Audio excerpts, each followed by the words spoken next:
வணக்கம். உலகம் யாவையும் தாமுளவாக்கலும் நிலைபெறுத்தலும் நீக்கலும் நீங்களா அலகிலா விளையாட்டுடையார் அவர் தலைவர் அன்னவர்க்கே சரண் நாங்களே. இன்றைய நம்முடைய வகுப்பில் சுந்தரகாண்டத்தினுடைய ஊர் தேடு படலம் தொடர்ந்து கொண்டுதான் இருக்கிறது.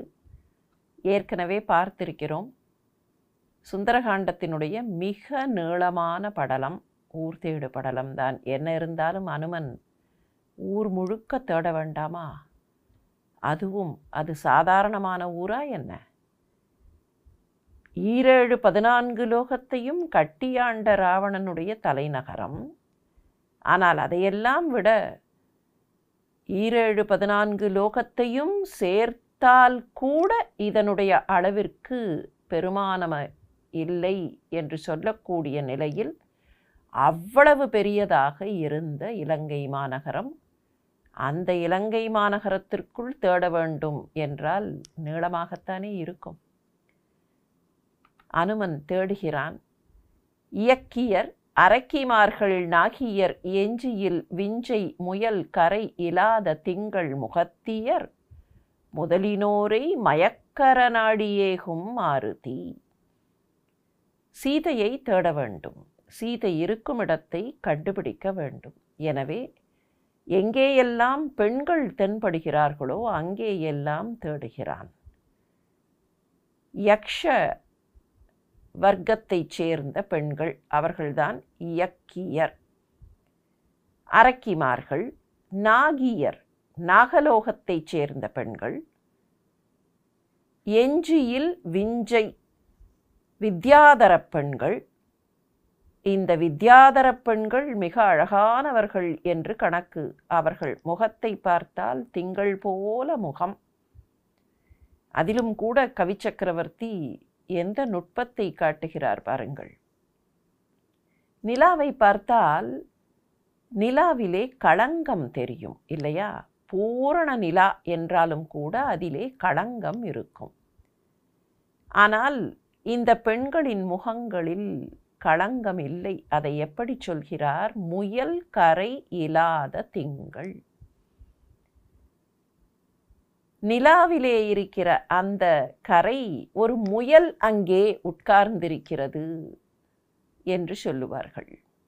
எனவேதான் முயல் கரை இலாத, முயல் உட்கார்ந்து கொண்டு களங்கத்தை ஏற்படுத்துகிறதே, அந்த களங்கம் இல்லாத நிலவு முகத்தை கொண்ட வித்யாதர பெண்கள்.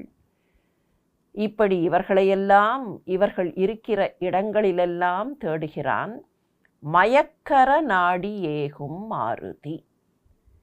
எந்தவித கலக்கமும் இல்லாமல், மயக்கமில்லாமல் தெளிவாக. காரணம், தேடும்போது எதை தேடுகிறோம், என்ன தேட வேண்டும் என்கிற தெளிவு இருக்க வேண்டும். தேடும்போது தேடுகிற பொருள் கிடைக்காத ஒரு நிலை இருக்கும். அது ஒரு வகையான தெளிவின்மை. அந்த பொருள் கிடைக்க வேண்டும், அந்த பொருள் இருக்கிற இடம் தெரியாது, அது தெளிவின்மை. ஆனால் என்ன தேடுகிறோம், அது எப்படி இருக்கும் என்கிற தெளிவோடு தேட வேண்டும். எதை தேடுகிறோம் என்றே தெரியவில்லை என்றால் எப்படி தேட முடியும்? எனக்கு என்ன வேண்டும், நான் எதை பெற விரும்புகிறேன், எதை காண விரும்புகிறேன், அந்த ஃபோக்கஸ் இல்லை என்றால் எப்படி தேட முடியும்? எனவேதான் தான் தேடுவது சீதையை என்கிற தெளிவோடு இருக்கிற மாருதி, இவர்களெல்லாம் அந்த சீதை இல்லை என்று தெளிவாக உணர்கிறான். மயக்கர நாடி ஏகும் மாருதி. ஒருவேளை இவள் சீதையோ, இவள் இப்படித்தான் இருப்பாளோ என்றெல்லாம் ஒரு மயக்கம் இருந்தால், இந்த பெண்களையெல்லாம் பார்த்துவிட்டு இவர்களில் சீதை இல்லை என்கிற முடிவுக்கு அவன் எப்படி வர முடியும்? நாம் தேடுகிற பொருள் என்ன என்கிற தெளிவு இருக்க வேண்டும். அந்த பொருள் எங்கே இருக்கிறது என்று வேண்டுமானால் தெளிவில்லாமல் இருக்குமே தவிர, நாம் எதை தேடுகிறோம் என்பதை பற்றிய ஒரு தெளிவான ஐடியா இருக்கவில்லை என்றால் தேடுவது நடக்காது, தேடுவதே நடக்காது. எனவேதான் மயக்கு அற நாடி ஏகும் மாருதி மலையின் வைகும் கயக்கமில் துயிர்ச்சி கும்பகர்ணனை கண்ணின் கண்டான். தன்னுடைய இல்லத்தில் உறங்கிக் கொண்டிருக்கிற கும்பகர்ணனை பார்க்கிறான். கும்பகர்ணன் எப்படி உறங்குகிறான்? கயக்கமில் துயிர்ச்சி, எந்த விதமான தடங்கலும் கலக்கமும் இல்லாத தூக்கமின்மை, தூக்கம், இந்த இரண்டுக்கும் இடையிலே ஊசலாட்டம் இல்லாத, தடங்களே இல்லாத தூக்கத்தில் இருக்கிற கும்பகர்ணன். கும்பகர்ணனை பற்றி உத்தரகாண்டத்தில் வருகிற ஒரு செய்தி உண்டு, தெரியும் எல்லோருக்கும். கும்பகர்ணன் இயல்பாக நல்லவன். அப்படிப்பட்ட நல்லவன் ராவணனுடைய சகோதரனாக இருக்கிறான். ராவணன், கும்பகர்ணன், வீடணன் 3 பேரும் ஒரே இடத்தில் ஒரே யாகசாலையில்தான் தவம் செய்கிறார்கள். தேவர்கள் பார்த்தார்கள், கெட்டவன் ராவணன், அவன் என்ன வரம் வாங்கி கொண்டாலும் பாதகமில்லை, எப்படியாவது அவனே தவறு செய்து விடுவான். வீடணன் நல்லவன், முழுக்க முழுக்க அவனால் ஓரளவுக்கு மேல் ராவணனிடத்தில் தாக்குப்பிடிக்க முடியாது. எப்படியோ அவன் தர்மத்தை தேடி போய்விடுவான். ஆனால் இந்த கும்பகர்ணன் இருக்கிறானே, இவன் நல்லவன். இவனாக தர்மத்தை மீறமாட்டான். ஆனால் இவன் சேர்ந்திருக்கிற இடம் இவனுடைய அண்ணன். அண்ணனுக்காக எதையும் செய்வான். இவனுடைய வீக்னஸ், இவன் அண்ணன் மீது வைத்திருக்கிற பாசம், இவன் அண்ணனுக்காக எதையும் செய்ய வேண்டும் என்று நினைக்கக்கூடிய செய்நன்றி. எனவே இவனிடத்தில் வரங்களை கொடுத்தால், இவனாக அவற்றை பயன்படுத்தினால் பாதகமில்லை. ஆனால் இவனாக பயன்படுத்த மாட்டான். அந்த வரங்களையும் தன்னுடைய அண்ணனுக்கு கொடுப்பான், அல்லது அண்ணன் சொல்கிறபடி அந்த வரங்களை பயன்படுத்துவான். இது பாதகமாக மாறிவிடும். இவனாக தவறு செய்வான் என்றால் இவனை பிடித்து விடலாம். பல நேரங்களில் நாம் நினைக்கிறோம், தெய்வம் வரத்தை கொடுத்து விடுகிறதே, இப்படியெல்லாம் வரம் தர வேண்டுமா என்று. அந்த வரத்தை அவர்கள் தவறாக பிரயோகம் செய்வார்கள் என்பது தெய்வத்திற்கு தெரியாதா? நமக்கு புரிகிற விஷயம் தெய்வத்திற்கு தெரியாதா என்ன? ஆனால் துப்பறியக்கூடிய நிலையில் சொல்லுவார்களே, துப்பறியக்கூடிய வல்லுனர்கள். குற்றவாளி ஏதோ ஒரு வகையில் தன்னுடைய குற்றத்தின் தடயத்தை விட்டு விடுவான். அதே போலத்தான் there will be some trace. அதே போலத்தான் மிகப்பெரிய ராட்சச மனம் கொண்டவர்கள்.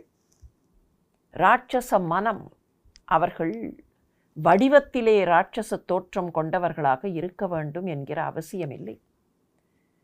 ஆனால் அந்த அரக்க மனம் கொண்டவர்கள் எப்படியாவது தாங்களே தவறு செய்து தாங்களே தங்களுக்கான அழிவை தேடிக்கொள்வார்கள்.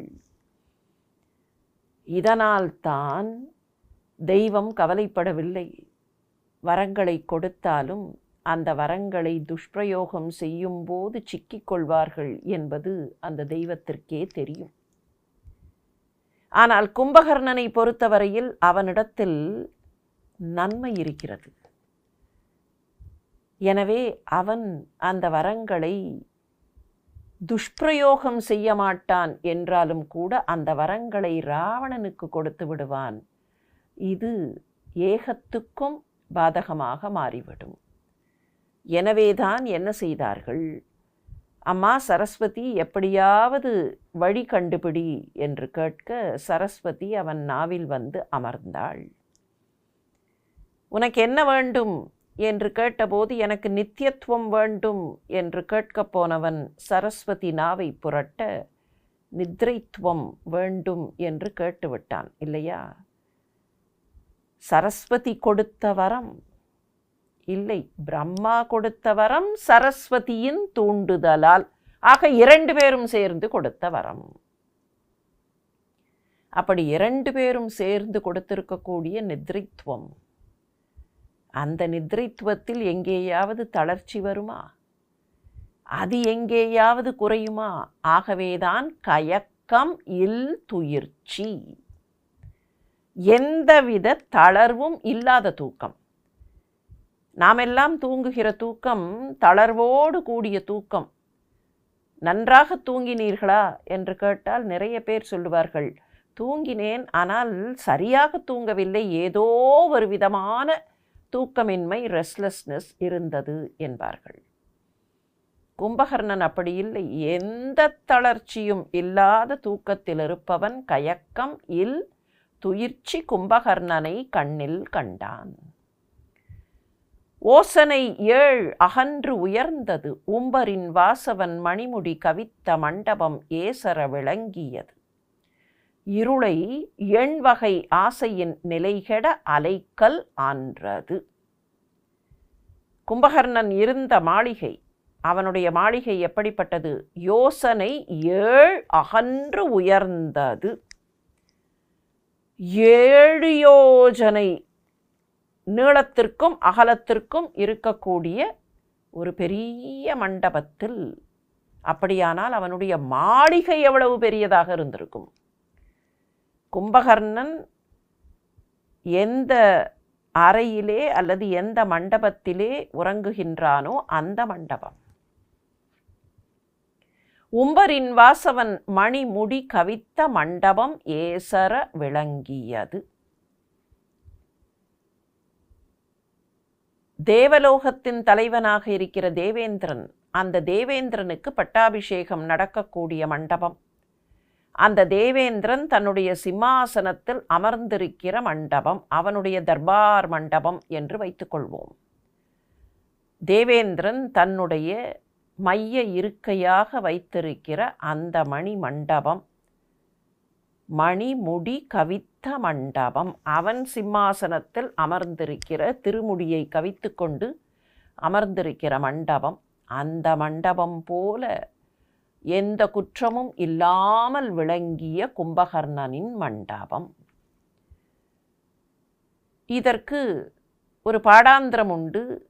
ஏசுர விளங்கியது என்று பாடாந்திரம். அது என்ன ஏசுர? ஏசுர என்றால் குற்றமுள்ள என்று பொருள் வரும். குற்றமுள்ள மண்டபம் எப்படி அது பொருந்தும் என்றால், வாசவன் மணிமுடி கவித்த மண்டபம் ஏசுர விளங்கியது. கும்பகர்ணனுடைய மண்டபத்தை பார்க்கும்போது தேவேந்திரனுடைய மண்டபம் இருக்கிறதே, அது குறைவுபட்டு போகும், குற்றம் அடைந்து போகும். 2 விதமாகவும் அதற்கு பொருள் கொள்ளலாம். தேவேந்திரனுடைய மண்டபத்திற்கு சுதர்மை என்று பெயர். சுதர்மா, சுதர்மா, நல்ல தர்மத்தை கொடுக்கக்கூடிய ஆட்சி தேவேந்திரனுடைய ஆட்சியாக இருக்க வேண்டும்.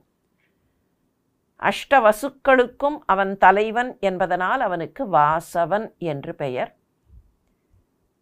கும்பகர்ணனுடைய மண்டபம் ஒளி பொருந்தியதாக இருந்தது. அந்த ஒளி சுற்றிலும் இருக்கிற இருட்டை அகற்றியது. இருளை எண்வகை ஆசையின் நிலை கெட. அந்த மண்டபத்தை சுற்றி 8 திசைகளிலேயும் எங்கேயும் இருள் இல்லாதபடிக்கு இருளை விரட்டுகிற ஒளி. எண் வகை ஆசை, ஆசை என்பது திசை என்கிற பொருளை தரும். எண் வகை ஆசை என்றால் 8 திசைகளிலேயும் இருட்டு நிலைகட்டு ஓடும்படியாக அவ்வளவு ஒளியோடு இருக்கக்கூடிய அந்த மண்டபத்தில் கும்பகர்ணன் உறங்குகிறான். உத்தர ராமாயணத்தில் இதை பற்றியும் ஒரு தகவல் உண்டு. கும்பகர்ணன் புரிந்து கொண்டு விட்டான், தன்னுடைய வரம் தனக்கு எப்போதும் உறக்கத்தை தரக்கூடிய அளவில் மாறிப்போயிற்று என்பதை புரிந்து கொண்டு விட்டான். எனவே இவர்கள் மூவரும் தவம் முடித்து வந்து ராவணன் தன்னுடைய ஆட்சியை அமைக்கும்போது கும்பகர்ணன் அவனிடத்தில் ஓர் விண்ணப்பம் வைத்தான். அண்ணா, எனக்கு தூக்கம் வந்து கொண்டே இருக்கிறது. நான் நிம்மதியாக தூங்குவதற்கு எனக்கு ஓர் மண்டபம் கட்டிக்கொடு. அப்படித்தான் பொன்னும் ஸ்படிகமும் நிறைந்ததாக ஒரு மண்டபத்தை கும்பகர்ணனுக்காக ராவணன் நிர்மாணித்து கொடுத்தான் என்று உத்தரராமாயணம் சொல்லும். ஒரு பெரிய மண்டபத்திலே கும்பகர்ணன் உறங்குகிறான்.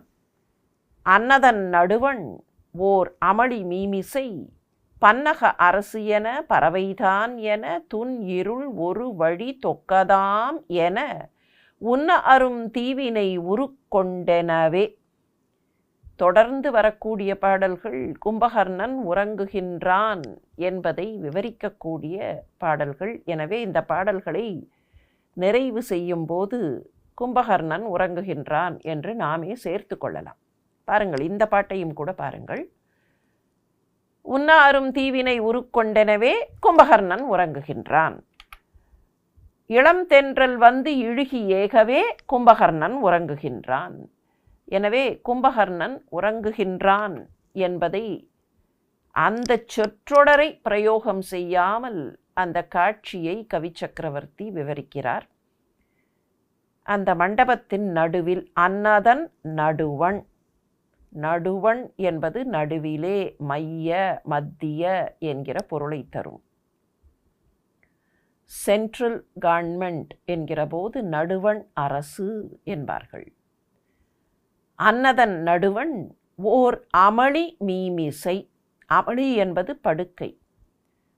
ஓர் படுக்கையின் மேலே, அதன் மேலே, மீ மிசை, மிசை என்றாலே மேலே, மீ மிசை என்றால் அதன் உயரத்தில். பன்னக அரசு என, பன்னகம் பாம்பு, பாம்புகளுக்கு தலைவன், பாம்பின் அரசன் ஆதிசேஷன். பறவைதான் என, பறவை கடல். அவன் படுத்திருப்பது எப்படி இருக்கான்? ஒரு பெரிய ஆதிசேஷன் படுத்திருப்பதை போல.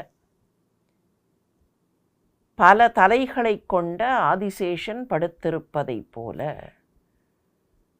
சரி, ஆதிசேஷன்னு மாத்திரம் சொல்லி விடலாமான்னா இல்லை, கடல் மாதிரி. இப்போது கடற்கரைக்கு போகிறோன்னு வச்சுப்போம். கடற்கரைக்கு போனோன்னு என்ன சொல்லுவோம்? அங்கே நின்று கண்ணு கெட்டின தூரம் வரைக்கும் தண்ணியாக இருக்குது. இப்போ கும்பகர்ணன் பக்கத்தில் போய் நீங்கள் நின்று பார்த்தா கண்ணு கட்டின தூரம் வரைக்கும் கும்பகர்ணன் தான் தெரிவான். அதனால தான் பறவைதான்.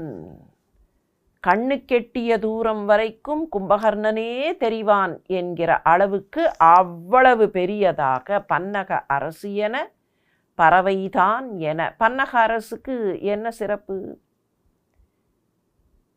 இந்த அகிலம், இந்த பூமி இருக்கிறதே, இந்த பூமி என்ன? அரவினுக்கு ஒரு தலை பாரம். 1000 தலைகள் கொண்ட ஆதிசேஷனின் ஒரு தலைக்கு இந்த பூமி பாரம் என்றால் ஆதிசேஷன் எவ்வளவு பெரியவன்! அந்த ஆதிசேஷன் அளவுக்கு பெரியவனாக கண்ணுக்கெட்டிய தொலைவெல்லாம் கடல் நீர் தெரிகிறதே, அப்படி ஒரு கடல் கிடப்பது போல துன்னிருள் ஒரு வழி தொக்கது ஆம் என. துன் இருள்னா ரொம்ப நெருக்கமாக இருக்கிற இருள்னு அர்த்தம். இருட்டு நெருக்கமாக இருக்கிறதா அப்படின்னா என்ன? இப்போ சாயங்காலம் ஒரு 7-7:30 மணி, அப்போது இருட்டை பார்த்தா ஒரு மாதிரி இருக்கும். நல்ல 12 மணி நடுராத்திரி, அப்போ இருட்டு எப்படி இருக்கும்? அந்த டென்ஸ் இருட்டு, அப்படியே நெருங்கி நெருக்கமாக வச்சிருக்கிற இருட்டு இருக்கே, அதுதான் துன் இருள். துன்னா நெருக்கம், டென்ஸ் என்கிற பொருளை தரும். துன்னிருள் ஒரு வழி தொக்கது ஆம் என. நல்ல டென்ஸாக இருக்கிற இருட்டு, எல்லா இடத்துலையும் இருக்கிற டென்ஸாக இருக்கிற இருட்டெல்லாம் மொத்தமாக சேர்ந்து அப்படியே ஒரே இடத்துல வந்து ஒரு தொகுப்பாக மாறிவிட்டால் எப்படி இருக்குமோ அப்படி. துன்னிருள் ஒரு வழி தொக்கது ஆம் என. இருட்டெல்லாம் ஒன்றா சேர்ந்து ஒரு வடிவத்தில் இருக்கிற மாதிரி உன்ன அரும் தீவினை உருக்கொண்டெனவே. எண்ணி பார்க்க முடியாத தீவினையெல்லாம் ஒன்றாக சேர்ந்து ஒரு வடிவம் எடுத்தது என்பது போல. கும்பகர்ணனை ராட்சசனாகத்தானே அறிமுகப்படுத்த வேண்டும். எனவே கும்பகர்ணனை அறிமுகப்படுத்தும் போதே அவனை முழுக்க முழுக்க முழுக்க அரக்கத்தன்மை கொண்டவனாக, அரக்கத்தன்மையின் தீமைகளெல்லாம் கொண்டவனாகத்தான் கவிச்சக்கரவர்த்தி அறிமுகப்படுத்துகிறார். யுத்தகாண்டத்தில் கும்பகர்ணன் வதை படலம் வரும்போது பார்க்க போகிறோம். அப்போது கும்பகர்ணனை எப்படி காட்டுகிறார் என்று. அது கூட ஒரு பெரியவர் சொன்னார். கும்பகர்ணன் வதை படலம் வருகிற நேரத்தில் இங்கே இருந்து கும்பகர்ணன் ஆரம்பமாகிறான் இல்லையா? இப்போது கும்பகர்ணன் அறிமுகம் ஆகிவிட்டான். இங்கே இருந்து மெல்ல மெல்ல மெல்ல மெல்ல ராவணன் அவையிலே அவன் பேசுவது இவையெல்லாம் வரப்போகின்றன.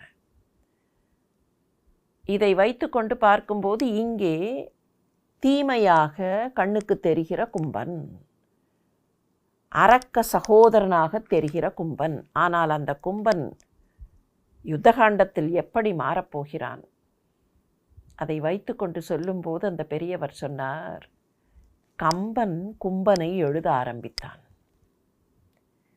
கம்பன் கும்பனை எழுத ஆரம்பிக்கிறான். இந்த இடத்தில் அனுமன் பார்ப்பதாக அந்த கும்பனை எழுதத் தொடங்குகிற கம்பன். ஆனால் கடைசியில் கும்பன் கம்பனை எழுதிவிட்டான். கும்பன் தன்னைத்தானே மாத்திரமல்ல, கம்பனுடைய எழுதுகோலுக்குள் புகுந்து கம்பனுடைய எழுதுகோலையே தன் சார்பாக மாற்றிவிட்டான். அந்த கும்பனுடைய குணங்கள் அப்படிப்பட்டன. அவற்றையெல்லாம் பின்னால் பார்க்க போகிறோம். இப்போது கவிச்சக்கரவர்த்தி காட்டுகிற இந்த கும்பனை பார்ப்போம். துன்னிருள் ஒரு வழி தொக்கது ஆம் என உன்ன அருந்தீவினை உருக்கொண்டெனவே கும்பகர்ணன் உறங்குகிறான். முன்னிய கனை கடல் முழுகி மூவகை தன்னியல் கதியொடு தழுவி தாதுவுகு மண் நெடும் கற்பக வனத்து வைகிய இன் இளம் தென்றல் வந்து இழுகி ஏகவே கும்பகர்ணன் உறங்குகின்றான். கும்பகர்ணன் உறங்கிக் கொண்டிருக்கிறான் மண்டபத்தில். அவன் என்ன கேட்டான்? அண்ணா, எனக்கு ஒரு பெரிய மண்டபம் கட்டி கொடு, நான் நிம்மதியாக தூங்கணும், வேற வழி இல்லை. நல்ல உறக்கம் இருக்க வேண்டுமானால் அப்போது காற்று வந்து தழுவ வேண்டும். காற்றில்லாத இடத்தில் உறங்க முடியாது இல்லையா? இந்த மண்டபத்திலேயும் நல்ல காற்று. அந்த காற்று எப்படி இருக்கு? இந்த காற்றுக்கு ஒரு பெரிய அட்வான்டேஜ், சுற்றி இருக்கிற கடல். அந்த கடலில் போய் அப்படி மூழ்கி குளிர்ச்சியை எடுத்துக்கொள்கிற காற்று. சாதாரணமாகவே சொல்லுவார்கள், மற்ற ஊர்களிலெல்லாம் கூட பகல் நேரத்தில் நல்ல வெப்பமாக சூரியனுடைய அந்த வெப்பத்தை தாங்கிக் கொண்டு வரக்கூடிய காற்று. நீங்கள் பார்த்திருக்கலாம், நிறைய பேர் கண்டிப்பாக அதை பற்றி கேள்விப்பட்டிருக்கிறோம், படித்திருக்கிறோம். மத்தியான நேரத்திற்கு பின்னர் சீ பிரீஸ் செட் ஆகும் என்பார்கள். கடற்கரை நகரங்களிலே எல்லாம் கடல் காற்று செட் ஆகிவிடும். அப்படி கடல் காற்று வர ஆரம்பித்து விட்டால் குளிர்ச்சி வரும், அந்த வெப்பத்தை குறைத்து விடும். இப்போ மற்ற ஊர்களுக்கு கடலை தொட்டு கொண்டு வர வேண்டும், கோஸ்டல் டவுன் என்று வைத்துக்கொள்வோம். ஒரு பக்கத்தில் கடல் இருக்கும், இல்லை என்றால் 2 பக்கத்தில் கடல் இருக்கும். கன்னியாகுமரி மாதிரி ஒரு ஊர் என்றால் 3 பக்கங்களிலேயும் கடல். இப்போது இலங்கைக்கு 4 பக்கங்களிலேயும் கடல், அதுவும் நல்ல ஆழமான கடல், வேறு எந்த தடங்களும் இல்லாத கடல். எனவே அந்த கடலில் மூழ்கி முன்னிய கனை கடல், கனைத்து கொண்டிருக்கிற, ஒலித்து கொண்டிருக்கிற, ஆரவாரம் செய்கிற கடலிலே மூழ்கி மூவகை தன்னியல் கதியொடு தழுவி, அந்த காற்று கடல்ல அப்படி மூழ்கி வந்து இங்கே வீசும்போது ரொம்ப வேகமாக வீசலை. 3 வகையான கதி. கத்தின்னு சொன்னால் அந்த வார்த்தைக்கு நிறைய பொருள்கள் உண்டு. ஒன்று கத்தினா டெஸ்டினேஷன், கத செல்வது, சென்று சேருகிற இடம்தான் சேருமிடம், டெஸ்டினேஷன் கதி. இன்னொன்று அந்த பாதை பயணம் இருக்கே, கத என்கிற போது செல்லுதல். அப்படி செல்லுதல் என்றால் செல்கிற அந்த பயணத்திற்கும் கதி என்று பெயர் உண்டு. அப்போ வேகமாக அல்லது மந்தமாக அல்லது மிதமாக, மந்தகதி, மத்தியமகதி, துரிதகதி. It can be slow, it can be fast or in between, a moderate or medium. மூவகை கதியில் தன்னியல் கதி. அது என்னது? 3 கதிகள் இருக்கே, அந்த 3 கதிகளில் தன்னுடைய இயல்பான கதியில். இது நடப்பது இலங்கையில். இலங்கை ஏற்கனவே திரிகூட்ட மலையில் இருக்கிறது, தென் மலையில் இருக்கிறது, தென் திசையில் இருக்கிறது. ஆக தெற்கிலே இருந்து வீசுகிற காற்று, அந்த தெற்கு காற்று வீசுகிறதாம். தெற்கு காற்றுக்கு தென்றல் என்று பெயர் இல்லையா? தெற்கு காற்று அப்படி வீசுகிறது. இந்த திரிகூட்ட மலைக்கு மலையம் என்றே பெயர். திரிகூட்ட மலை பகுதியிலே இருந்து, தெற்கு பகுதியிலே இருந்து வீசுகிற காற்றைத்தான் மலையமாருதம் என்பார்கள். தென்திசை பகுதியிலே இருக்கிற மலையிலே இருந்து வீசுகிற காற்று மலையமாருதம். இப்போதும் கூட தென்றலுக்கு மலையமாருதம் என்கிற பெயர் உண்டு. திரிகூட்ட மலை என்கிற போது அந்த திரிகூட்ட மலையின் ஒரு பகுதிதான் பொதியை மலை என்று கூட சொல்கிறோம். மலையமாருதத்திற்கு இன்னொரு பெயர் உண்டு, மந்தமாருதம். தென்திசையிலே இருந்து வந்து வீசுகிற காற்று வேகமாக வீசாது, மிதமாக சுகமாக வீசும். இளம் தென்றல், இங்கேயும் கூட இளம் தென்றல். அந்த இளம் தென்றல் தன்னுடைய இயல்பான கதியில், தென்றலுக்கு இயல்பான கதி மந்தகதி. எனவே அது மந்தகதியில். மந்தகத்தின்னு சொல்லும்போது காற்று இல்லாமன்னு அர்த்தம் இல்லை. அது மென்மையாக, ரொம்ப வேகமாக வீசாமல் அப்படி மென்மையாக வீசுகிறது, சுகமாக வீசுகிறது. மூவகை தன் இயல் கதியொடு தழுவி தாது உகு மண் நெடும் கற்பகவனத்து வைகிய. ஏற்கனவே ராவணன் தான் கற்பக சோலையை கொண்டு வந்து இங்கே வச்சுட்டானே, அதனால் நல்ல தேன், மகரந்தம் இவையெல்லாம் சொரியக்கூடிய அழகான கற்பக வனத்திலே, கற்பக சோலையிலே போய் அந்த நறுமணத்தை எல்லாம் சேர்த்து கொண்டு இளம் தென்றல் வந்து இழுகி ஏகவே. அப்படி கும்பகர்ணன் படுத்திருக்கும்போது அந்த தென்றல் வந்து அவனை அப்படி உரசிக்கொண்டு மெல்ல போகிறது. இழுகுதல்னா உரசுதல். அவனை உரசிக்கொண்டே அது செல்கிறது. மூவகை தன்னியல் கதியொடு என்பதை மூவகை தன் இயல் கதியொடு, இயலொடும் கதியொடும் என்றும் பிரிக்கலாம். 3 வகையான தன்னுடைய குணங்களோடும், இயல்னா குணம், 3 வகையான தன்னுடைய குணங்களோடும் கதியோடும் தழுவி. கதி அந்த இடத்துல ஸ்பீடாயிடும். இயல் குணங்கள். என்ன இயல்? 3 குணங்கள் என்ன? காற்றுக்கு இந்த 3 குணங்களும் இருக்க வேண்டும். நல்ல காற்றுக்கு சைத்தியம், சௌரபியம், மாந்தியம். மாந்தியம் நமக்கு தெரியும், மந்தமாக. மந்தமாக இன் அ ஸ்லோ ஸ்பீட், பொறுத்து கொள்ளக்கூடிய ஸ்பீடில், துரித கதியில் வீசினா என்ன ஆகும்? சைக்ளோனாக மாறி போயிடும். அப்போ அது அந்த மாந்தியம், மந்த கதியில். சௌரபியம் நறுமணம் நிறைந்ததாக. சைத்தியம் என்பது ச்யுத என்பதிலே இருந்து வரக்கூடிய வார்த்தை.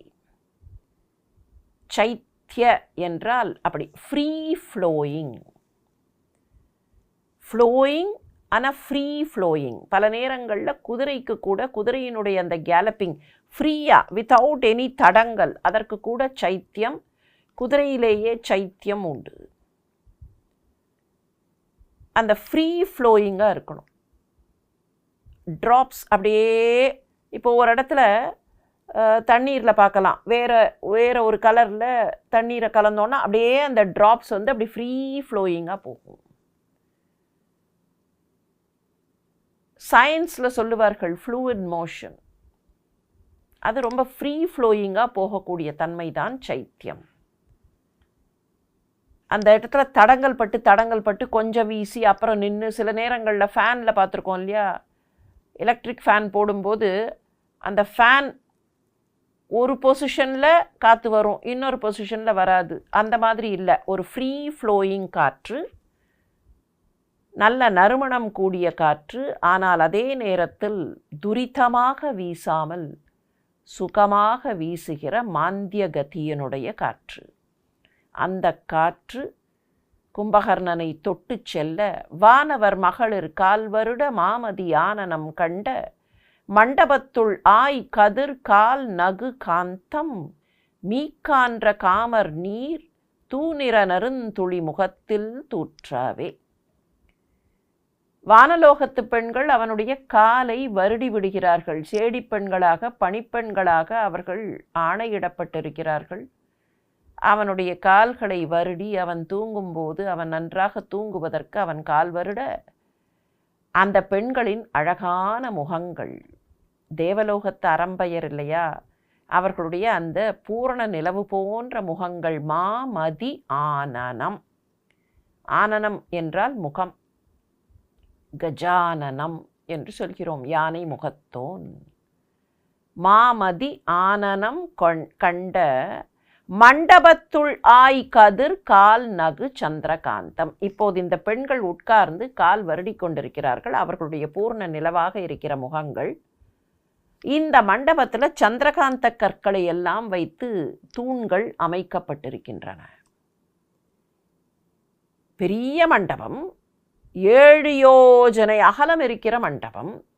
7 யோஜனை அகலம்னா நாம் இன்னைக்கு கணக்கு போட்டு பார்த்தோம்னா ஒரு 70 மைல் குறைஞ்சபட்சம். அப்போ தூண் வேணுமா இல்லையா? நடுவில் அந்த தூண்கள் சந்திரகாந்த கற்களை வைத்து அமைக்கப்பட்ட தூண்கள். அந்த சந்திரகாந்த கற்கள் இப்போது மயங்கி போகின்றன. இந்த பெண்களின் முகங்களை பார்த்தவுடன் ஓஹோ சந்திரன் இங்கே இருக்கு என்று அந்த சந்திரனுடைய ஒளியை அப்படியே இழுத்து பிரதிபலிக்கக்கூடிய சந்திரகாந்த கற்கள். சந்திரகாந்த கல் என்ன செய்யும்? சந்திரன்லேந்து அப்படியே அந்த ஒளியையும் காற்றிலே இருந்து அந்த நீர் பதத்தையும் எடுத்து நீராக மாற்றி கொடுக்கும். அப்படித்தானே கணக்கு.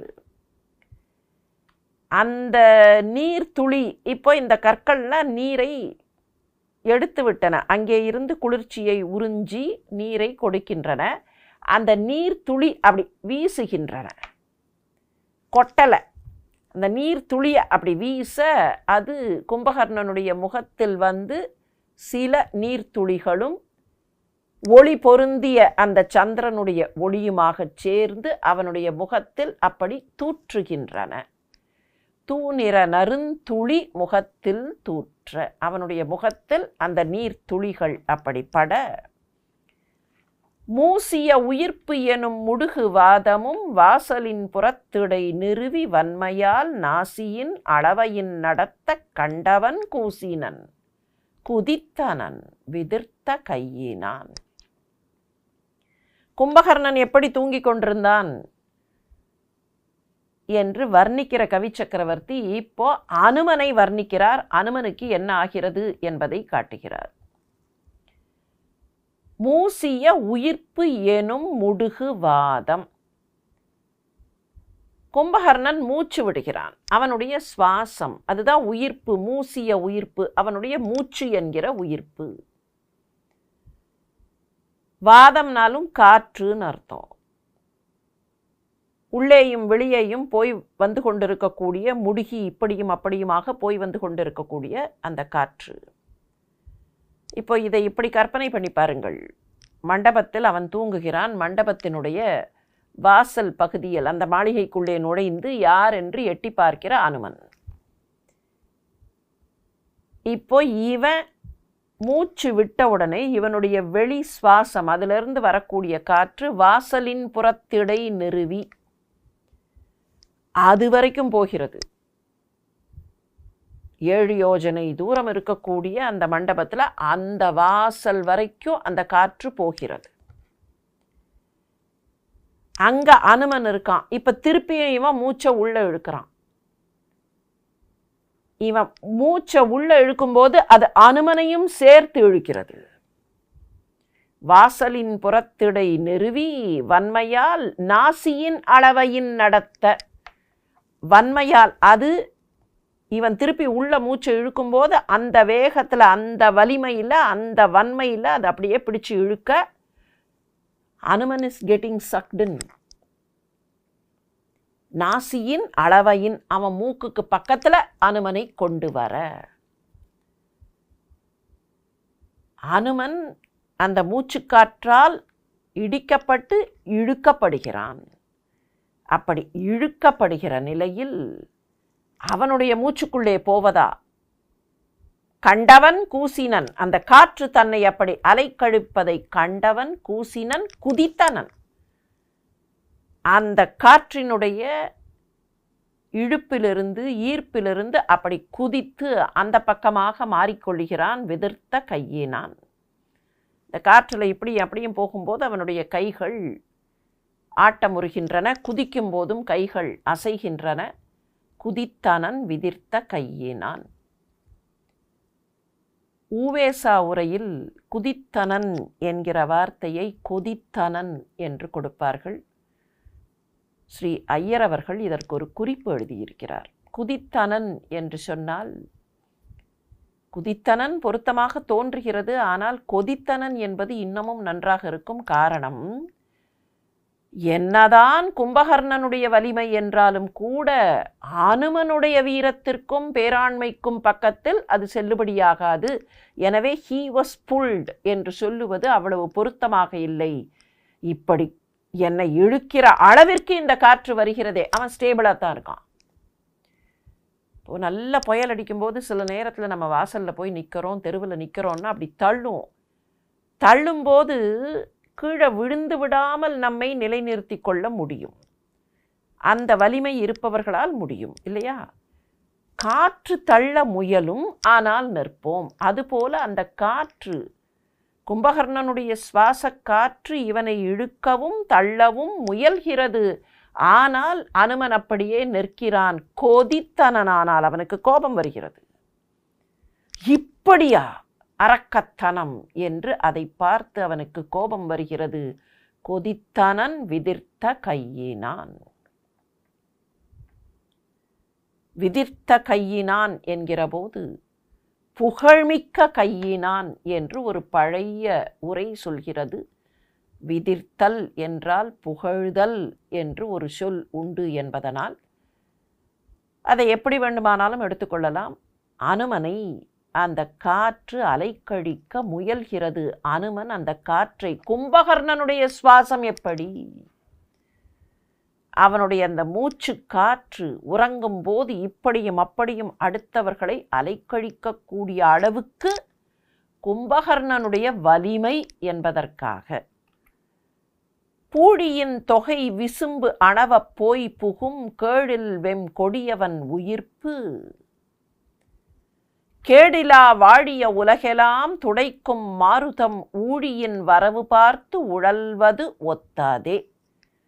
இது கவிக்கூற்று. பூழியின் தொகை விசும்பு அணவப் போய் புகும். அவனுடைய காற்று, அவன் மூச்சு விடுற காற்று, அது ஏதோ ஒரு பர்டிகுலர் டைரக்ஷனில், அந்த மூக்கினுடைய டைரக்ஷனில் மட்டும்தான் இருக்கும். மற்றவர்கள் அதனால் கொஞ்சம் அந்த பக்கம் இந்த பக்கம் ஒதுங்கித்தான் இருப்பார்கள். அந்த காற்றில் தூசும் கலந்து, ஏன்னா அவ்வளவு காற்று வந்ததுன்னா இருக்கிற தூசெல்லாம் சேரும் இல்லையா? அந்த காற்று அவன் மூச்சு வெளியில் விடும்போது அதிலே, அந்த காற்றிலே சுற்றி இருக்கிற தூசெல்லாம் கலக்கிறது. இந்த தூசு போய் விசும்பு அணவ.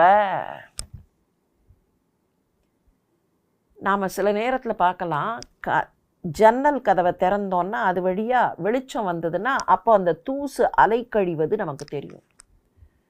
It is there. Particles of dust இருக்குது. இவனுடைய அந்த மூச்சு காற்றில் அந்த மூச்சு காற்று போகிற திசையில் அந்த தூசெல்லாம் அப்படி போய் வானத்தையே தொடக்கூடிய அளவுக்கு. அப்போ வாட் இஸ் த ஃபோர்ஸ்? அவனுடைய வெளி மூச்சு எவ்வளவு வேகம் வானத்துக்கு அந்த தூசை தள்ளுகிற அளவுக்கு அவ்வளவு போற அந்த வெளி மூச்சு மறுபடியும் அவன் உள்ளே இழுக்கும்போது உள்ளே போய் விடுகிறது. விசும்பு அணவ போய் புகும். அது வரைக்கும் போயிட்டு திரும்பவும் அவனுக்குள்ளேயே புகுகிறது. எது? கேழில் வெம்கொடியவன் உயிர்ப்பு. எந்த குந்தகமும் இல்லாத அவனுடைய மூச்சு. கொடியவனாக இருக்கிற வெம்கொடியவன், மிகப்பெரிய அரக்கனாக இருக்கிற கும்பகர்ணனுடைய குறையில்லாத அந்த மூச்சு வானத்தை போய் தொட்டுவிட்டு திரும்பவும் அவனுக்குள்ளேயே வருகிறது. விசும்பு அணவ போய் புகும். அது எப்படி இருக்குன்னு தான் இப்போ டிஸ்கிரிப்ஷன். கேடிலா வாழிய உலகெல்லாம் துடைக்கும் மாருதம். இந்த உலகங்களெல்லாம் குற்றமில்லாமல் நன்றாக இருக்கின்றன. கேடு இல்லாத வாழ்ந்து கொண்டிருக்கக்கூடிய 7-14 லோகங்கள். ஆனால் இந்த உலகங்கள் அழியும் எப்போது? ஊழிப்பிரளய காலத்தில். இப்போது நன்றாக வாழ்ந்து கொண்டிருக்கிற இந்த 14 லோகங்களையும் ஊழிப்பிரளய காலத்தில் அழிக்கப் போகிற சண்டமாருதம். ஊழிக்காற்றுனே பேர் அதுக்கு. அந்த ஊழிக்காற்று 7-14 லோகத்தையும் அழிக்கணும். எப்போ? Not now. ஊழி பிரளயத்தில் அழிக்கணும். இது என்னாச்சா, ஊழி பிரளயம் வந்துருத்தா அந்த காற்றுக்கு தெரியல. காற்று எங்கேயோ ஒரு இடத்துல இருக்குதுன்னு வச்சுப்போம். சண்டமாருதம்ங்கிற அந்த காற்று இஸ் ரிமைனிங் காட் இன்சைட். எங்கேயோ ஒரு இடத்துல அதை சிறைப்படுத்தி வச்சிருக்கு. நீ எந்த நேரத்தில் வேலை செய்யணுமோ அந்த நேரத்தில் தான் வேலை செய்யணும். இப்போ இல்லை, இன்னும் ஊழி பிரளயம் வரல. இதுக்கு இடையில் ஏதோ ஒரு ஃபெஞ்சால் மாதிரி ஏதோ ஒரு புயல், அந்த ஊழிக்காற்று காட் கன்ஃபியூஸ்ட். ஓ, ஊழி பிரளயம் வந்துருத்து போல இருக்கு அப்படின்னு வெளியில் வந்துருது. வெளியில் வந்து இந்த உலகத்தை அழிக்க வேண்டும்னு வெளியில் வந்த அந்த ஊழிக்காற்று சண்டமாருதம், அடடா இல்லை இல்லை இன்னும் ஊழி பிரளயம் வரல, so let me go back to my place அப்படின்னு உள்ளே போயிட்டா எப்படி இருக்கும்?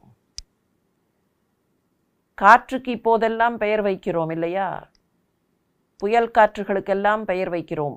ஊழி பிரளய காற்றுக்கு சண்டமாருதம் என்று நம்முடைய முன்னோர்கள் பெயர் வைத்தார்கள்.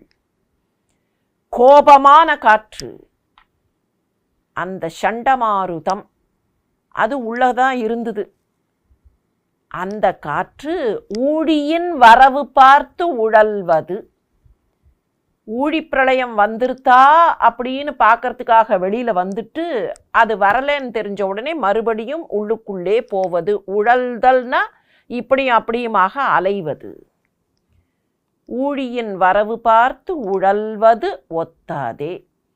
கேடிலா வாழிய உலகெல்லாம் துடைக்கும் மாருதம்.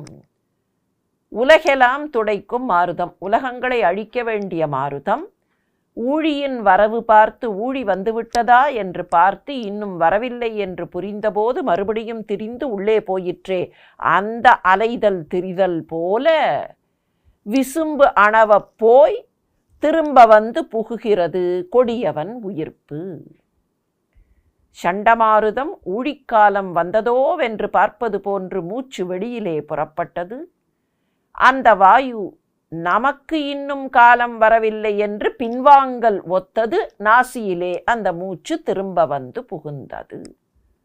இது பழைய உரை. கும்பகர்ணனுடைய மூச்சுக்காற்று எப்படி என்பதை பார்க்கிறான் அனுமன். பகை என மதியினை பகுத்து பாடுபுற அகையில் பேழ்வாய் மடுத்து அருந்துவான் என புகையொடு முழங்கு பேர் உயிர்ப்பு பொங்கிய நகையிலா முழு முகத்து எயிறு நாரவே. எயிறு பல், நாறுதல்னா எப்படி இருத்தல், தோன்றுதல், அமைதல் என்றெல்லாம் பொருள். அந்த பல் தோன்றும்படியாக கோரை பல் இருக்கும் இல்லையா?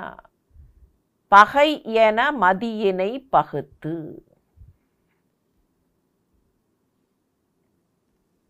இந்த நிலா தனக்கு பகைவன் என்று அரக்கர்கள் கருதுகிறார்கள். காரணம், நிலா தேவலோகத்தைச் சேர்ந்தது. எனவே இந்த நிலவு சந்திரன் இருக்கிறானே, இவன் நமக்கு பகைவன். இப்போ கும்பகர்ணன் என்ன பண்ணானா, இவன் எனக்கு பகைவன், அதனால் இவனை பிளந்து விடுகிறேன்னு ரெண்டாக பிளந்துட்டான். பகையென மதியனை பகுத்து, இவனை நான் சாப்பிட்டுடுறேன் அப்படின்னு 2 துண்டு, அந்த 2 துண்டையும் அப்படி சாப்பிடுவான். அகையில் பேழ்வாய் மடுத்து, தன்னுடைய அந்த பெரிய வாயில், மிகப்பெரியதாக இருக்கிற அந்த வாயில் அருந்துவான் மடுத்து, அதை அப்படி உள்ள எடுத்து சாப்பிடலாம் என்று தொடங்கியிருந்தால் எப்படி அது பாதி உள்ள போய் பாதி வெளியில் இருக்குமோ, அந்த மாதிரி இப்போது புகையோடு முழங்கு பேர் உயிர்ப்பு, அப்படியே அந்த மூச்சு புகையோடு வந்து கொண்டிருக்கக்கூடிய அவனுடைய முகத்தில் அந்த கோரை பற்கள், நகையிலா முழு முகத்து எயிறு நாரவே, சிரிப்பில்லாமல் இருக்கக்கூடிய அந்த முகம், சிரிப்பே இல்லாமல் தூங்கிக் கொண்டிருக்கக்கூடிய அந்த முகம். உறங்கும்போது கூட சில பேருக்கு முகத்தில் ஒரு புன்முறுவல் தெரியும். உள்ளம் நல்லவர்கள் என்றால் அவர்களுடைய முகத்தில் ஒரு புன்முறுவல் தெரியும். அப்படி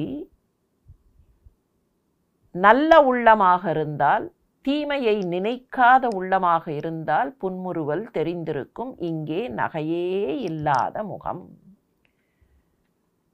சிரிப்பில்லாத அந்த முழு முகத்து எயிறு நாரவே. முழு முகத்தை பார்க்கும்போது 2 பக்கமும் 2 கோரை பற்கள் நிலவை போல, நிலவை பிளந்தது போல தோற்றம் தர கும்பகர்ணன் உறங்குகின்றான். தடை புகு மந்திரம் தகைந்த நாகம் போல், இடை புகழ் அரியது ஓர் உறக்கம் எய்தினான். கடை யுக முடிவு எனும் காலம் பார்த்து, அயல் புடை பெயரா நெடும் கடலும் போலவே. எப்படியெல்லாம் அந்த கும்பகர்ணன் உறங்கிக் கொண்டிருக்கிறான். கடை யுக முடிவு எனும் காலம் பார்த்து, கடல் இருக்கு, ஊழிக்காலத்தில் அந்த கடல் அப்படியே கொந்தளிக்கும். அப்படி கொந்தளிக்கக்கூடிய கடல் மற்ற சமயங்களில் கொந்தளிக்கக்கூடிய நேரம் எனக்கு இன்னமும் வரவில்லை, அதனால் நான் அப்படியே அடங்கி இருக்கிறேன் என்று அடங்கியிருந்தால், அந்த கடல் அடங்கியது போல், அவ்வளோ பெரிய கடல் மாதிரி கிடக்கிறான், அந்த கடல் அடங்கியது போல, அடங்கி கிடப்பது போல, தடை புகு மந்திரம் தகைந்த நாகம் போல், தன்னை தடுக்கக்கூடிய அந்த ஒலிக்கு அப்படியே கட்டுப்பட்ட மந்திரத்திற்கு, மகுடி வாசித்து அதை கட்டுப்படுத்துவார்கள் இல்லையா, தடை புகு மந்திரம், தன்னை தடுக்கிற மந்திரத்திற்கு அப்படியே கட்டுப்பட்ட நாகம் போல். இப்போ இந்த 2ஐயும் பார்த்தா, முதல்ல ஆரம்பிக்கும் போது எப்படி ஆரம்பித்தார்? பன்னக அரையன், பன்னகத்தினுடைய தலைவனாக இருக்கிற, பாம்புகளுக்கு அரசனாக இருக்கிற ஆதிசேஷன் போல், இன்னொரு பக்கத்தில் பறவை போல். ஆதிசேஷன் கிடப்பது மாதிரியும் கடல் பெரிதாக அகன்று கிடப்பது போலவும். இப்போ அதே 2 விஷயத்தை இங்கே சொல்றார். எப்படி சொல்கிறார்? எப்படி அந்த பாம்பு படமெடுத்து ஆடாமல் அடங்கி இருக்குமோ அப்படி. ஊழிக்காலத்தின் வரவிலே நான் பொங்கிக் கொள்கிறேன், இப்போது நான் பொங்கவில்லை என்று கடல் அடங்கியது போல. தடை புகு மந்திரம் தகைந்த நாகம் போல், கடை உக முடிவு எனும் காலம் பார்த்து, அயல் புடை பெயரா, அப்படி புடை பெயர்ந்து இப்படியும் அப்படியும் பொங்கி வராமல், தன்னுடைய எல்லைகளிலே இருந்து அயல் பகுதிகளுக்கு பொங்கி வராத அந்த கடல் போல, இடைப்புகழ் அரியது ஓர் உறக்கம் எய்தினான். நடுவில் போய் டிஸ்டர்ப் பண்ண முடியாமல், அந்த தூக்கத்துக்கு நடுவில் போகவே முடியாது. இடைப்புகழ் அரியது, அந்த உறக்கத்திற்கு இடையில் போக முடியாத அளவிற்கு ஓர் உறக்கத்தில் கும்பகர்ணன் இருக்கிறான். குடம் தரு செவிகளும் குன்ற நாணுற தடம் தரு கரங்களும் தாளும் தாங்கூரா கிடந்ததோர் இருளெனக் கிடந்துளான் தனை அடைந்தனன் அஞ்சுராத அனுமன் ஆண்மையான். இது ஒரு கூடுதல் பாட்டு. இந்த பாட்டு இப்போது இருக்கிற எந்த பிரதிகளிலேயும் காணப்படவில்லை. ஆனால் ஊவேசா அவர்கள் இப்படி ஒரு பாட்டு இருந்திருக்கிறது, ஒரு பழைய பிரதியிலே இப்படி ஒரு பாட்டு காணப்படுகிறது என்று பதிவு செய்கிறார்கள். கம்பருடைய வாசகம் போல தோன்றவில்லை, கம்பருடைய வரிகள் போல தோன்றவில்லை என்றாலும் மொத்தமாக அந்த கும்பகர்ணனை நமக்கு படம் பிடித்து காட்டுவதற்கு இந்த பாட்டு உதவுகிறது என்பதனால் இந்த பாட்டை பார்க்கிறோம். குடம் தரு செவிகளும், கும்பகர்ணன்னு பேர் அவனுக்கு. ஏன் அப்படி ஒரு பேருனா, கும்பம் மாதிரி அவனோட காது, காது ஷேப்பே கும்பம் மாதிரி. அந்த காது இப்படி, நீங்கள் சில படங்களில் பார்த்தா இந்த சித்திரக்கதைகள் அப்படின்னு எல்லாம் போடுவார்களே, அங்கே பார்த்தா இந்த ராட்சசர்களுக்கு காது போடும்போது அப்படி மேலே ஆரம்பித்து இந்த பகுதி, இந்த மேல் காது பகுதி அப்படி மேலே ஆரம்பித்து இப்படி வந்து அப்படி திருப்பி இப்படி டீவியேட் ஆகி பார்த்தா அப்படி ஒரு பாதி குடம், இந்த பக்கம் கம்ப்ளீட் பண்ணிட்டா 2 குடம். அவனுக்கு பேரே கும்பகர்ணன். குடம் போன்ற காதுகள் கொண்டவன். குடம் தரு செவிகளும் குன்ற, அப்படியே அந்த காது ஒடுங்கி போயிருக்கு. அவன் தூங்கி கொண்டிருக்கும் போது அவனுடைய காது அப்படி மேலே விடைத்து நிற்காமல் ஒடுங்கி இருக்கு. தடம் தரு கரங்களும் தாளும் தாங்கூரா, அந்த கரங்களும் அந்த தாள்களும் அப்படியே தாங்கி இருக்க கிடந்ததோர் இருளென கிடந்துளான். இருட்டு படுத்து கிடப்பதை போல கிடக்கக்கூடிய அவன் இருக்கிற இடத்தை அடைந்தனன் அஞ்சுராத அனுமன். அச்சமுறாத அனுமன், ஆண்மை செறிந்தவனான அனுமன் அந்த இடத்தை பார்த்தான், அந்த இடத்திலே இருந்து அகல்கிறான் என்பது போன்ற ஒரு பாடல். ஆவது ஆகிய தன்மைய அரக்கனை, இதுக்கு முந்தின இந்த பாட்டோடு சேர்க்கணும். புடை பெயரா நெடுங்கடலும் போலவே இப்படியெல்லாம் பல தன்மைகளில் உறங்கிக் கொண்டிருந்த ஆவது ஆகிய தன்மைய அரக்கனை அரக்கர்கோ என நின்ற குணமிலி இவன் எனக் கொண்டான். காவல் நாட்டங்கள் பொறி உக கனல் எனக் கனன்றான். ஏவனோ இவன் மூவரின் ஒருவனாம் ஈட்டான். இப்படியெல்லாம் உறங்கிக் கொண்டிருந்த அந்த அரக்கனை பார்த்த அனுமனுக்கு முதலில் ஒரு சந்தேகம் வருகிறது. ஓ, இவன்தான் ராவணனா? குணமில்லாதவன், குணமிலி. அரக்கர்கோ என நின்றா குணமிலி இவன், குணமில்லாத ராட்சசன் இவன்தானா அந்த அரக்கர் தலைவன் என்று எண்ணுகிறான். அப்படி எண்ணியவுடன் அவனுடைய கண்களில் நெருப்பு. காவல் நாட்டங்கள், நாட்டம்னா கண், நாட்டங்கள் கண்கள். காவல் நாட்டங்கள்னா எல்லாவற்றையும் பார்த்து தேடிக்கொண்டே வருகிற, அதை காவல் நாட்டங்கள் என்று பிரித்தால் இன்னும் அழகு. கானா என்னென்ன எங்கே இருக்கின்றன என்று தேடிக்கொண்டே வலிமை பொருந்தியனவாக, வல்லமை பொருந்தியனவாக இருக்கிற நாட்டங்கள். காவல் நாட்டங்கள் பொறிபூக. அப்படியே அந்த கண்ணில் நெருப்பு பொறி பறக்கிறது. ராவணன்னு நினச்ச உடனே கனல் என கனன்றான்.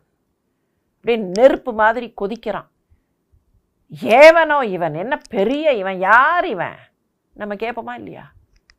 யாருன்னு தெரியும், எதிரில் நிற்கிறவர் யாருன்னு தெரியும், என்ன இவன், யார் இவன்? அந்த கோபத்தில் அப்படித்தானே கேட்போம். இப்போது அனுமன் அதையே சொல்கிறான். ஏவனோ இவன், எவன், என்ன பெரிய இவன், யாரு? மூவரின் ஒருவமாம் ஈட்டான். 3 பேரும் சேர்ந்தவர்களோ, மும்மூர்த்திகள் சேர்ந்தவன்னு நினைப்பா. இவன் யார் இவன்? மூவரின் ஒருவனாம் ஈட்டான். 3 பேரும் சேர்ந்தவனா என்று கோபம் வருகிறது. இந்த மூவரின் ஒருவனாம் ஈட்டான் என்பதை வித்தின் கோட்ஸ் வைக்காம வெளியில் எடுக்கலாம். ஏவனோ இவன், அது வித்தின் கோட்ஸ். அப்படி சொன்னவன் யாரு? மூவரின் ஒருவனாம் ஈட்டான். 3 பேருக்கும் மும்மூர்த்திகளின் தன்மைகளும் சேர்ந்தவனாக இருக்கிற அனுமன், மும்மூர்த்திகளுக்கு நிகரான அனுமன். ரெண்டும் பொருந்தும். இந்த மூவரின் ஒருவனாம் ஈட்டான்கிறது அனுமனுக்கும் பொருந்தும். இல்லை அனுமன் ராவணனை பற்றி நினைப்பதாக, என்ன 3 பேரும் சேர்ந்தவனா இவன் என்ன பெருசா இந்த 3 பேரும் தனக்கு நிகரில்லை என்று நினைத்தானோ என்று கேட்பது போலவும் பொருந்தும். கும்பகர்ணனை ராவணன் என்று ஒரு கணம் எண்ணி கோபப்படுகிறான் அனுமன். குறுகி நோக்கி பின்னர் அப்படி உற்று பார்க்கிறான். மற்று அவன் தலை ஒருபதும் குறித்த இறுகு திண் புயம் இருபதும் இவர்க்கு இலை. இது ராவணன் இல்லை. ஏன்னா ராவணன்னா 10 தலை இருக்கும், 20 தோள் இருக்கும். அவன் தலை ஒருபதும் குறித்த இறுகு திண் புயம் இருபதும். நல்ல திண்மையான தோள்கள் 20 இருக்கணுமே, இவனுக்கு இல்லை. அப்படின்னா இவன் ராவணன் இல்லை. என்ன மருகி ஏறிய முனிவு எனும் வடவை வெங்கனலி அறிவு எனும் பெரும் பறவையம் புனலினால் அவித்தான். எங்கெல்லாம் வாய்ப்பு கிடைக்கிறதோ அங்கேயெல்லாம் தர்மத்தையும் வாழ்வியல் நெறிகளையும் கொடுப்பது கவிச்சக்கரவர்த்தியின் வழக்கம் என்று பார்த்திருக்கிறோம் இல்லையா? இங்கே என்ன விஷயம்? ராவணனான்னு நினச்சிட்டான். ராவணன்னு நினச்சதுனால கோபம் வந்தது. அந்த கோபம் இப்போ இல்லை, இவன் ராவணன் இல்லை, 10 தலை இல்லை, 20 தோள் இல்லை, முடிஞ்சு போச்சு. ஆனால் இந்த இடத்துல அந்த பாட்டில் செம்பாதி பாட்டு எதை வைக்கிறார் பாருங்கள் கவிச்சக்கரவர்த்தி. மருகி ஏறிய முனிவு எனும் வடவை வெங்கனலி. முனிவுனா கோபம். அப்படியே மருகி மறுக்கத்தோட உள்ளுக்குள்ள அப்படியே வலிந்து ஏறின அந்த கோபம். அந்த கோபம் எப்படியா? வடவாக்னி மாதிரியான கோபம். வடவாக்னிம்பார்கள், இல்லைன்னா வடமுகாக்னிம்பார்கள். பூமிக்கு நடுவில் அப்படியே கொதித்து கொண்டிருக்கிற ஒரு நெருப்பு. அந்த வடவாக்னி அது அணையவே அணையாது, குறையவும் குறையாது. அப்படின்னா அவ்வளவு கொதித்த அந்த கோபம். வடவை வெம்கனலி, அப்படியே கொதிக்கக்கூடிய அந்த கோபம். அது எங்கே இருக்குது? கடலுக்கு நடுவில் கீழே தானே, பூமியில் இருக்குது. இப்போ என்ன பண்ணானா அனுமன்? தன்கிட்ட இருக்கிற ஒரு கடலை போட்டு அந்த நீரை தெளித்து அந்த கோபத்தை அணைத்தான். அந்த கனலை புனலால் அவித்தான். அறிவு எனும் பெரும் பறவையாம் புனலினால். தன்கிட்ட இருக்கிற பெரிய கடல், பறவை கடல், அந்த புனல், அந்த நீரை கொண்டு அவித்தான் அந்த கனலை. எந்த கடல்? அறிவு என்னும் கடல். என்ன அழகான ஒரு ஒப்பீட்டை இங்கே கொடுக்கிறார் கவிச்சக்கரவர்த்தி. எல்லாருடைய வாழ்க்கையிலேயும் நடக்கும். ஏதோ ஒரு சில சந்தர்ப்பங்களில் ஒரு இம்பல்சிவாக இல்லை இமோஷ்னலாக ஏதோ ஒன்றை நினைப்போம். இம்பல்சிவாக ஒன்றை நினைப்போம். யாரோ வந்து சொல்லுகிறார்கள், இப்படி நடந்தது, டக்குன்னு ஒரு கோபம் வரும். சடன்னாக ஒரு இமோஷ்னல் பர்ஸ்ட் வரும். ஆனால் அதை அப்படியே கண்டினியூ பண்ணக்கூடாது. அப்போ இருந்த அந்த impulsive burst cannot become an impulsive decision. அதை கட்டுப்படுத்தி அன்இமோஷ்னலாக என்ன ஏது என்று தெரிந்து கொண்டு முடிவு செய்ய வேண்டும், செயலாற்ற வேண்டும். பல நேரத்தில் பல தவறுகளுக்கு காரணம் அந்த இம்பல்சிவ் பிஹேவியர். இப்போ பெருசாக ஒரு உருவம் அங்கே படுத்திருக்குன்னு பார்த்த உடனே இவன் தாண்டா சீதையை தூக்கினவன் அப்படிங்கிற கோபம் அனுமனுக்கு வருகிறது. Justified, justifiable and justified. இப்படி ஒரு கேடு கட்டவன் கோபம் வந்தது, குணமிலி கோபம் வந்தது. ஆனால் அந்த கோபம் இப்போ அறிவு, இவனா என்ன பைத்தியக்காரத்தனம், 10 தலை இருக்கணும், 20 தோள் இருக்கணும். உடனே அவனுடைய அறிவு இந்த இடத்துல ஒரு ஃபிசிக்கல் கேரக்டரிஸ்டிக் கண்ணுக்கு தெரியலையே, அதனால் இவன் இல்லை என்கிற முடிவுக்கு வந்தான். அப்போ அந்த மாதிரி ஒரு ஃபிசிக்கல் கேரக்டரிஸ்டிக்கை தேடி, இல்லைன்னா அது ரொம்ப எக்ஸ்பிளிசிட், அப்படி இல்லை. இந்த காட்சி அப்படி. ஆனால் இந்த இடத்துல அனுமன் என்ன செய்கிறான்? தன்னுடைய அறிவை பயன்படுத்துகிறான். இவனை ராவணன் என்று எண்ணிவிட்டேன். ராவணனுக்கு இருக்க வேண்டிய குணங்கள், ராவணனுக்கு இருக்க வேண்டிய தன்மைகள் இவனுக்கு இல்லையே. அதே மாதிரி தான் எந்த இம்பல்சிவ் திங்கிங்லேயும் இதுன்னு நினைக்கிறேன், ஆனால் இதற்கான குணங்கள், இதற்கான தன்மைகள் இருக்கா? இதை செயல்படுத்த வேண்டும்னா என்னென்ன தன்மைகள்? ஃபிசிக்கலாக அது வெளியில் தெரியணுங்கிற அவசியம் இல்லை. ராவணன்கிட்ட ஃபிசிக்கலாக 10 தலை தெரிஞ்சுது, அதனால் 10 தலை தெரியலையே அப்படின்னு பார்த்தான்னு சொல்லலாம். ஆனால் சாதாரணமாக நம்முடைய வாழ்வியலில் அந்த இம்பல்சிவ் டெண்டன்சியை நம்முடைய அறிவை கொண்டு பதப்படுத்தி பக்குவப்படுத்தி அதற்கு பின்னர் அதை செயல்படுத்துவதற்கு பயன்படுத்த வேண்டும். அதனால தான் இன்னொரு அழகான வார்த்தையை போட்டிருக்கார் பாருங்கள் கவி சக்கரவர்த்தி. மருகி ஏறிய முனிவு எனும் வடவை வெங்கனலி அறிவு எனும் பெரும் பறவையம் புனலினால் அணைத்தான்னு போடலை. அணைத்தான்னா அந்த நெருப்பை அணைச்சிட்டு விட்டாச்சு, அவ்வளோதான். அவித்தான், அந்த நெருப்பை அவித்தான். அவித்தான்னு சொன்னால் அணைத்தான்னு அர்த்தம். ஆனால் அவித்தான்ங்கிற போது பக்குவப்படுத்தலும் வரும். காய்கறியை அவிக்கிறோமா இல்லையா? ஆன்று அவிந்து அடங்கிய கொள்கை சான்றோர் தானே. அவித்தல் என்கிற போது அணைத்தல் என்கிற பொருள் உண்டு. ஆனால் அவித்தல் என்கிற போது பக்குவப்பட்டு அணைப்பது. அப்போ தன்னுடைய அந்த கோபத்தை அணைத்து தன்னுடைய அறிவினால் தன்னையே பக்குவப்படுத்தி கொள்கிறான். இம்பல்சிவாக டக்குன்னு போய் பிடிச்சு, டேய் நீதானா ராவணன் அப்படின்னு அடித்தா என்ன ஆகும்? எதிரிலேயே கும்பகர்ணன் நடந்து வந்தோடனே போய் மேலே பாஞ்சு அடித்தா அப்போ அதனால் எவ்வளவு பெரிய ஆபத்து வரும், எவ்வளவு பெரிய சிக்கல் வரும். அந்த ஒரு இம்பல்சிவ் பிஹேவியர் இருக்கக்கூடாது என்பதைத்தான் அனுமன் வாயிலாக இந்த காட்சியில் கவி சக்கரவர்த்தி நமக்கு காட்டுகிறார்.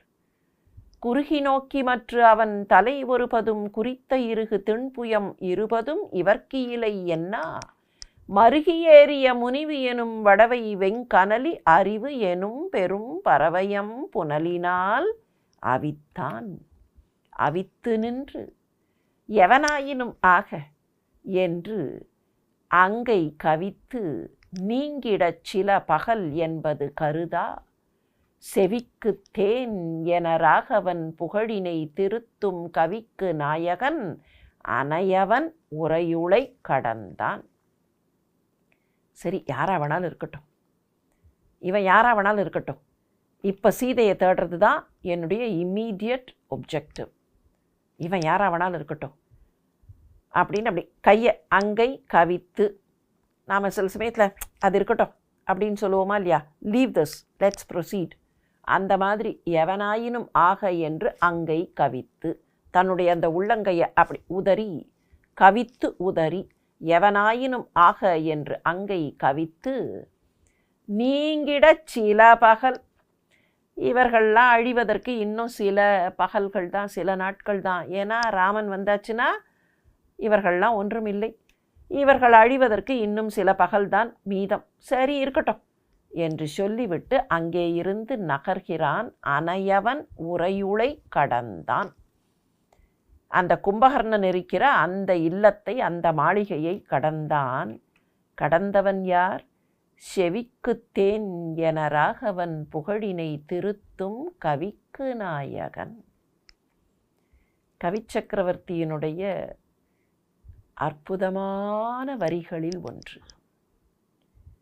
செவிக்கு தேன் என ராகவன் புகழினை திருத்தும் கவிக்கு நாயகன்.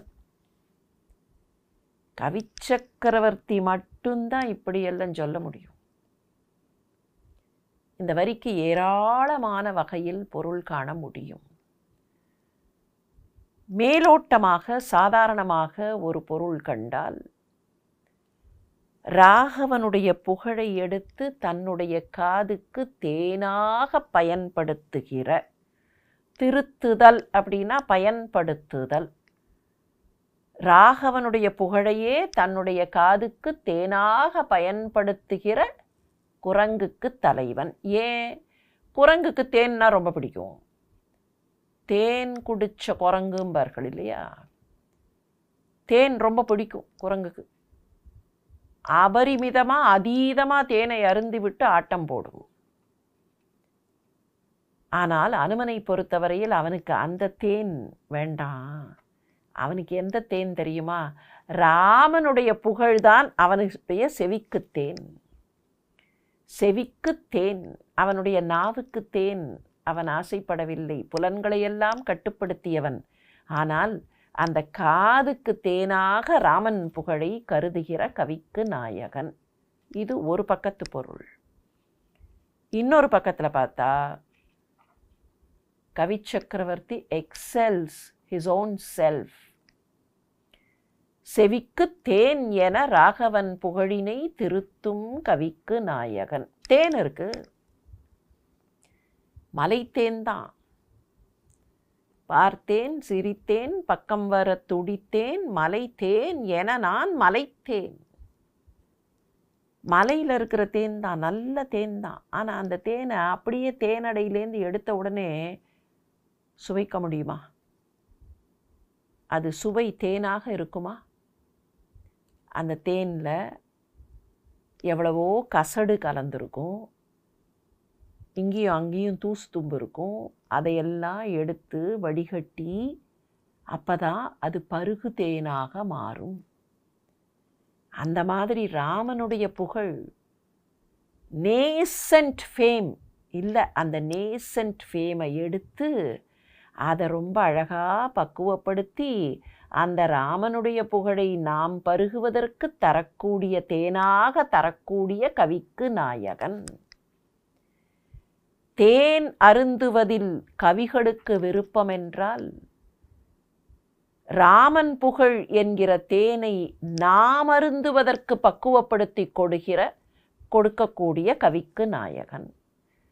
செவிக்கு தேன் என ராகவன் புகழினை திருத்தும் கவிக்கு நாயகன். திருத்தி கொடுக்கிறான், பக்குவப்படுத்தி கொடுக்கிறான். திருத்துதல்னா பக்குவப்படுத்துதல். விடைத்தாள் திருத்துவது அப்படிங்கிறோம். மார்க் போடுறது மாத்திரம் இல்லை திருத்துவது. மார்க் போடுவது மாத்திரம்னா இவால்யூவேஷன். அந்த காலத்தில் ஆன்சர் பேப்பர் கரெக்ட் பண்ணுறதும்பார்கள். என்ன அர்த்தம்? அதில் மாணாக்கர்கள் தவறு செய்திருந்தால் அந்த தவறை சுட்டி காட்டி இது வேண்டாம், இது இல்லை அப்படின்னெல்லாம் சொல்லி அதை செம்மைப்படுத்தி மாற்றுவது. அதுதான் திருத்துதல், பக்குவப்படுத்துதல். சில வீடுகளில் சொல்லுவார்கள், சமையலுக்கு காய்கறி திருத்துகிறேன்பார்கள். காய்கறியை திருத்துகிறார்களானா அந்த சமையலே பக்குவம்தான். அதனால தான் அப்படி அந்த பக்குவப்படுத்துவதற்கு இதையும் திருத்தி பக்குவமாக தருதல். ஒன்று, அனுமனுடைய அணுகுமுறையிலிருந்து பார்த்தால் அனுமனுக்கு இதுதான் தேன். நம்முடைய அணுகுமுறையிலிருந்து பார்த்தால் ராமனுடைய புகழை நமக்கு செம்மைப்படுத்தி கொடுத்திருக்கக்கூடிய அனுமன். ராமனுக்கு புகழ் இல்லையா? ராமனுடைய புகழ் என்ன, அதில் என்ன கசடு இருக்கான்னா அப்படி இல்லை. ராமாயணம் என்கிற அந்த ராம கதையினுடைய ஓட்டத்தை செம்மைப்படுத்தி ராமனுக்கு வரக்கூடிய துன்பங்களை எல்லாம் தடுத்து ராமனுக்காக பல வகைகளிலே உழைத்து இந்த தெய்வம் ராமன் தெய்வம்னா இப்படிப்பட்ட அனுமனை தன்னுடைய தொண்டனாக கொண்ட ராமன் அப்படின்னு ராமனுடைய புகழ் இன்னும் மேலே போகிறதா இல்லையா? அப்படி ராமனுடைய புகழையே திருத்தி கொடுத்திருக்கக்கூடிய நாயகன். ராமன் தெய்வம். அனுமனே பின்னால் ஒரு கோடு போடுவான், சீதையை பார்த்துட்டு வந்து சொல்லுவான் இன்னும் கொஞ்ச நாள் கழிச்சு, உன்னை நான் தெய்வம்னு நினச்சேன், என் பெரும் தெய்வம் ஐய அங்கே பார்த்தேம்மா. அப்போ என்ன அர்த்தம்? நீ தெய்வம், ஆனால் சீதை உன்னை விட பெரிய தெய்வம். இப்போ நாம் பார்க்குற பார்வை எப்படி இருக்கும்? ராமன் தெய்வம், சீதை தெய்வம். ஆனால் அனுமன் என்கிற தொண்டனை கொண்டதனால் ராமனும் சீதையும் இன்னமும் பெரிய தெய்வங்கள் ஆகிவிடுகிறார்கள். அப்போ ராகவன் புகழ் இன்னமும் திருத்தப் பெறுகிறதுன்னு பார்க்குறோமா இல்லையா? தன் செவிக்கு தேன், கீர்த்தி அமிர்தம் அப்படின்னு பேர். அந்த புகழ் கீர்த்தி அமிர்தம். ராமனுடைய கீர்த்தியை அமிர்தமாக ஏற்றவன்.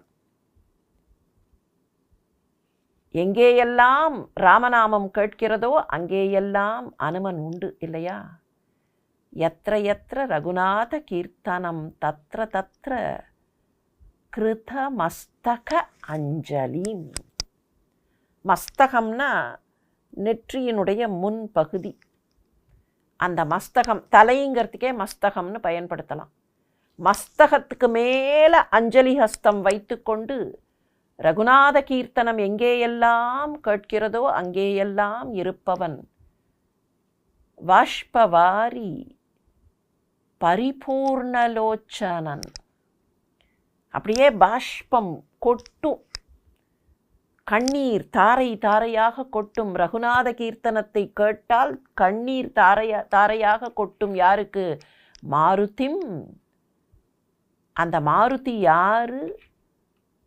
ராட்சசாந்தகம், ராட்சசர்களை அழிக்கக்கூடிய அந்த மாருதிக்கு ரகுநாத கீர்த்தனத்தை கேட்டால் அஞ்சலி ஹஸ்தத்தோடு நிற்கிற மாருதிக்கு கண்ணீர் கொட்டும்னா, குரங்குகளுக்கு தேன் பிடிக்கும் மாருதி என்கிற இந்த குரங்குக்கு ராகவனுடைய கீர்த்தி அமிர்தம்தான் தேன். திருத்துதல் அப்படின்னா சொல்லுதல் அப்படின்னு ஒரு பொருள் உண்டு. அதை வைத்துக்கொண்டு வைணவபரமாக இருக்கக்கூடிய சில உரைகளில் முதலில் ராமாயணத்தை சொல்லியது மாருதிதான் என்று இதற்கு விளக்கம் சொல்வார்கள்.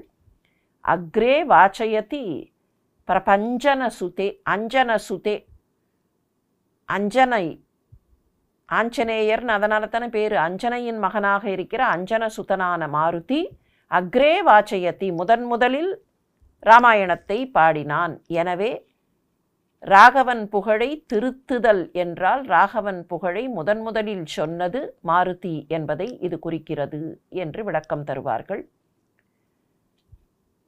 திருத்துதல் என்கிற போது ஒளி கூட்டுதல் என்று ஒரு பொருள் உண்டு.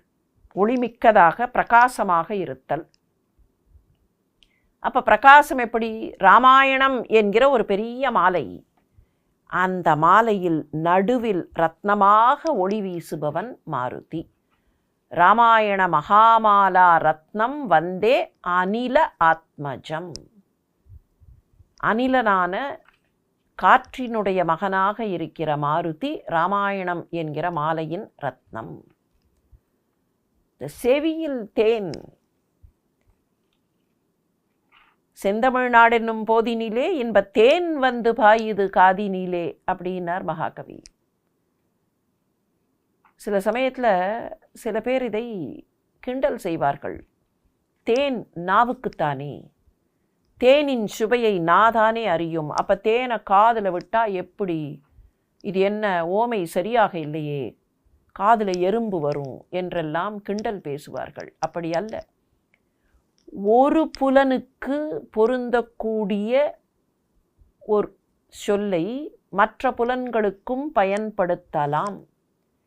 அப்படி பயன்படுத்தும் போது என்ன பொருள்னா, தேன் எப்படி நாவுக்கு இனிமையை தருமோ அப்படி செவிக்கு இனிமையை தரும். அந்த தேன்கிறது டைரெக்டாக தேனை எடுத்து அப்படியே காதில் ஊற்றினார்கள், அது பிச்சு பிச்சுன்னு பிச்சு கொண்டது, அங்கே எறும்பு வந்ததுன்னு அர்த்தமில்லை. தேனின் இனிமை என்பதற்கு இங்கே தேன் பெயராகி மாறி வரும். அதனால தான் மகாகவி பாடும்போது இன்ப தேன் வந்து பாயுதுன்னர். இதே மாதிரியான ஒரு ஓமையை ஆதிசங்கரர் பயன்படுத்துகிறார். அம்பாள் அமர்ந்திருக்கிறாள், அவளுக்கு எதிரிலே சில பேர் மிக அற்புதமாக காவியங்களை பாடிக்கொண்டிருக்கிறார்கள். அந்த காவிய பாடல்களின் தேன் அவளுடைய காதுக்குள் போகிறது. இந்த காட்சியை பார்த்திருக்கிறோம் ஏற்கனவே, மீண்டும் நினைவுபடுத்திக் கொள்வோம்.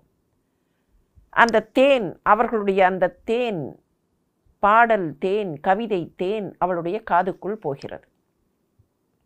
அப்படி காதுக்குள் அந்த தேன் போகும்போது அந்த தேன் எனக்குத்தானே சொந்தம் என்று இன்னொரு ஜீவன் சண்டைக்கு வருகிறது. காதுக்கு என்னத்துக்கு தேன், என்னோட தேனை நீ எடுத்து குடிக்காதே என்று கண்ணிலே இருக்கிற கருவண்டு, கருவிழிதான் கருவண்டு, அந்த கருவண்டு இப்படி வேகமாக ஓடுகிறது. வெளியில் பார்க்கும்போது எப்படி தோன்றுகிறது, அம்பாளின் கருவிழி இங்கே காதோரம் போகிறதுன்னா என்ன அர்த்தம்? அந்த கருவிழி ஓடுவது பார்த்தா அப்படி கடைக்கோடி பார்வையை பார்ப்பது மாதிரி இருக்கு. கடைக்கோடிங்கிற பெயரில் இந்த கருவண்டு அந்த தேனை பருகுவதற்காக ஓடுகிறது. கவீனாம் சந்தர்ப்பஸ்தபக மகரந்தைக ரசிகம், அவர்கள் கொட்டக்கூடிய அந்த கவிதை என்கிற மகரந்தைக ரசிகம், அதை ரசிக்கக்கூடிய காதுகள், அந்த காதுகளிலிருந்து தேனை பெறுவதற்கு கடாக்ஷ வியாக்ஷேப, கடாட்சம் என்கிற கடைக்கோடி பார்வை என்கிற அந்த முகாந்திரத்தில் பிரம்மர களபௌ கர்ண யுகலம், பிரம்மர களபௌ, பிரம்மரம் வண்டு, நல்ல இளமை துடிப்போடு இருக்கக்கூடிய அந்த கருவண்டுகள் கடாட்சம் என்கிற பெயரில் கர்ணத்திற்கு பக்கத்தில் போய் அந்த கர்ணத்தின் தேனை சுவைக்க பார்க்கின்றன. அப்போ காதுகளில் தேன் பாய்ச்சுவது என்பது ஆதிசங்கரர் தொட்டு பல கவிஞர்களால் கையாளப்பட்டிருக்கக்கூடிய ஓர் அற்புதமான ஓமை. செவிக்குத்தேன் என ராகவன் புகழை அனுமன் திருத்துகிறான் என்று அதை வைத்து கொண்டு கவிச்சக்கரவர்த்தி காட்டுகிறார். அந்த அனுமன் மாடக்கூடங்கள், மாளிகை ஓளிகை, மகளிர் ஆடு அரங்குகள், அம்பலம், தேவர் ஆலயங்கள், பாடல் வேதிகை, பட்டி மண்டபம் முதல் பலவும் நாடி ஏகினன் ராகவன் புகழ் எனும் நலத்தான். மாடக்கூடங்கள், நல்ல உயர்ந்த மாடங்கள் கொண்ட மாளிகைகள், உயர் மாடங்கள் கொண்ட மாளிகைகள், வரிசையாக அமைந்திருக்கக்கூடிய மாளிகைகள். ஓளி என்கிற வார்த்தைக்கு ஒழுங்கு, வரிசை, யானை கூடம் என்றெல்லாம் பொருளுண்டு. மாளிகை ஓளிகை என்றால் மாளிகை வரிசைகள், நிறைய வரிசையாக இருக்கிற மாளிகைகள், பெரிய பெரிய மாளிகைகள், மாடங்கள் நிறைந்த மாளிகைகள், மகளிர் ஆடுகிற அரங்கங்கள், அம்பலங்கள். அம்பலங்கள் என்றால் பல பேர் கூடுகிற இடம் என்று பொருள். இப்போதும் கூட சேரநாட்டில், கேரளாவில் திருக்கோயிலையே அம்பலம் என்றுதான் அழைப்பார்கள். பல பேர் வந்து கூடுகிற இடம் அம்பலம். தேவர் ஆலயங்கள், தேவாலயங்கள் என்றால் திருக்கோயில்கள். பாடல் வேதிகை, அமர்ந்து பாடுவதற்கு உயரமாக இடம் இருக்கிற, மேடை இருக்கிற இடம். இப்பெல்லாம் மேடைன்னு சொல்கிறோமா இல்லையா, அந்த மேடை தான் வேதிகை, பாடல் வேதிகை. பட்டிமண்டபம், பட்டிமண்டபம் என்பது கல்வி பயின்ற மண்டபங்கள், கல்விக்காக பயன்படுத்தப்பட்ட மண்டபங்கள். இப்படி பல இடங்களுக்கும் சென்று சீதையை தேடுகிறான் ராகவன் புகழ் எனும் நலத்தான். முந்தைய பாட்டில் ராகவன் புகழை திருத்தியவன்னு சொன்னவர், இப்போ ராகவன் புகழே அனுமன்தான். ராகவனுடைய புகழை நாம் பருகுவதற்காக திருத்தி கொடுத்தவன் இல்லை, ராகவன் புகழே அந்த அனுமன்தான் என்று அறுதியிட்டு சொல்லிவிடுகிறார். மணிகொள் வாயிலில் சாளரத் தலங்களில் மலரில் கணிகொள் நாளத்தில் கால் என புகையென கலக்கும் நுணுகும் வீங்கும் மற்ற அவன் நிலை யாவரே நுவல்வார் அணுவில் மேருவில் ஆழியான் எனச் செல்லும் அனுமன். மணிகொள் வாயிலில், மணிகளெல்லாம் கட்டப்பட்டிருக்கிற பலவிதமான வாசல்களில், ஆங்காங்கே இருக்கக்கூடிய சாளரங்கள், அந்த பகுதிகளில், மலர்களில், கணிகொள் நாளம், அந்த மலர்களுடைய நாளங்கள், அந்த தண்டு இருக்கே அது, அதிலெல்லாம் காற்று மாதிரி உள்ளே போகும், புகை மாதிரி போகும். எங்கே குறுகி போக வேண்டுமோ அங்கே குறுகி, எங்கே விரிந்து போக வேண்டுமோ அங்கே விரிந்து. ஏன்னா மாளிகையில் மாத்திரம் அந்த வழியில் மாத்திரம் போக முடியாது, வேற யாராவது பார்த்துருவார்கள். அதனால் சில இடங்களில் எங்கேயோ தடாகத்தில் இருக்கிற பூவுக்குள்ளே புகுந்து அப்படின்னா தன்னை எப்படி மிக குறுக்கி கொண்டு அனிமா மகிமா மிகச் சிறியதாக மாற வேண்டிய நேரத்தில் சிறியதாக மாறி, பெரியதாக மாற வேண்டிய நேரத்தில் எப்படியெல்லாம் வேண்டுமோ அப்படியெல்லாம் மாறிக்கொண்டு காற்று மாதிரி கலந்து, புகை மாதிரி கலந்து, கலக்கும். அங்கே இருக்கிற இடத்துல அப்படியே கலந்து நுணுகும், ரொம்ப நுணுகி போய் சில நேரத்தில் வீங்கி போய், மற்ற அவன் நிலை யாவரே நுவல்வார். அவன் எப்படியெல்லாம் தேடினான் என்பதை எப்படி வார்த்தைகளால் விவரிக்க முடியும்? எப்படியெல்லாம் தேடினான் என்பதை வார்த்தைகள் எப்படி சொல்லும்? அணுவில் மேருவில் ஆழியான் எனச் செலும். ஆழியான்கிறது திருமால், விஷ்ணு. விஷ்ணுங்கிற பதத்துக்கே அர்த்தம் உண்டு. என்ன அர்த்தம்? சர்வ வியாபி, எல்லா இடத்திலேயும் வியாபித்திருக்கக்கூடிய தன்மைதான் விஷ்ணு தன்மை. அப்படின்னா எல்லாவற்றிலும் கலந்து, சின்னதாக இருக்கிறதுல சின்னதாக கலந்து, பெருசாக இருக்கிறதுல பெருசாக கலந்து, அணோர் அணியான், அதே சமயத்தில் பெருசாக இருக்கிறதுல மகனீயான் என்று இருக்கக்கூடிய, அணுவில் மேருவில் எல்லாவற்றிலும் வியாபித்திருக்கிற தன்மை. எப்படி திருமால் எல்லாவற்றிலும் வியாபித்திருக்கிறாரோ, எப்படி பரம்பொருளான சர்வேஸ்வரன் அணுவில் அணுவாக மேருவில் மேருவாக இருக்கிறாரோ, அப்படி இங்கே சிறியனவற்றில் சிறியனவாக, பெரியவனவற்றில் பெரியனவாக பல வகைகளில் தன்னையே மாற்றிக்கொண்டு அனுமன் விரைந்து செல்கிறான், தேடுகிறான். ஏந்தல் இவ்வகை எவ்வழி மருங்கினும் எய்தி காந்தள் மெல் விரல் மடந்தையர் யாரையும் காண்பான். வேந்தர் வேதியர் மேல் உளோர் கீழ் உளோர் விரும்பப் போந்த புண்ணியன் கண் அகன் கோயிலுள் புக்கான். ஏந்தலான அனுமன் இந்த மாதிரி எல்லா இடத்திலேயும் எவ்வழி மருங்கினும் எல்லா இடங்களுக்கும் போய், எல்லா வழிகளிலும் எல்லா பக்கவாட்டுகளிலும் போய் பார்த்து, காந்தள் மெல்விரல் மடந்தையர், செங்காந்தள் பூவை போல மென்மையான விரலை படைத்த பெண்கள் யாரிலேயும் சீதையை காணவில்லை. அப்படி காணாதவன் தேடிக்கொண்டே போகிறான். இப்போது ஓர் இடத்திற்கு போகிறான், ஒரு மாளிகைக்கு போகிறான். எந்த மாளிகை? அரசர்கள், வேந்தர்கள், அந்தணர்கள், வேதம் ஓதக்கூடிய வேதியர்கள், மேலே தேவலோகத்தில் இருப்பவர்கள், பாதாள லோகத்தில் இருப்பவர்கள், கீழ் உளோர், இப்படி எல்லோரும் விரும்புகிற புண்ணியன். வேந்தர் வேதியர் மேல் உளோர் கீழ் உளோர் விரும்பப் போந்த புண்ணியன். எல்லோரும் விரும்பக்கூடிய புண்ணியனாக ஒருத்தன் இருக்கானே, அவனுடைய பெரிய மாளிகை கண் அகன் கோயில். கண் அகன்ன இடம் அகன்ற அந்த கோயிலுக்குள் புக்கான். வீடனன் மாளிகைக்கு போகிறான் அனுமன். கும்பகர்ணன் வீட்டை பார்த்துட்டு அப்படியே தேடிண்டே போகும்போது விபீஷ்ணன் வீடு, எல்லோராலும் விரும்பப்படுகிற விபீஷ்ணன் வீடு, அந்த வீடு இடம் அகன்ற கண் அகன்ற அந்த கோயிலுக்குள் புக்கான்.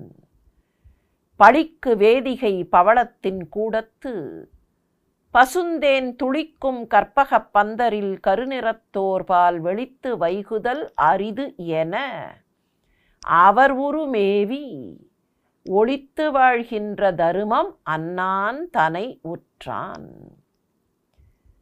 தருமம் இலங்கையில் நேரடியாக வாழ முடியாதுங்கிறதுக்காக ஒளிந்து கொண்டு வாழுகிறதா. தருமம் சாதாரணமாக எந்த நிறத்தில் இருக்கும்? வெண்மை நிறத்தில் இருக்கும். சிவபெருமானுடைய ரிஷபம் தருமம், அதனாலே தான் அது வெள்ளை வெளேர் என்று காட்டப்படும். தருமம் இஸ் ஃப்ளாலெஸ், அதனால் வெண்மை, தூய்மை.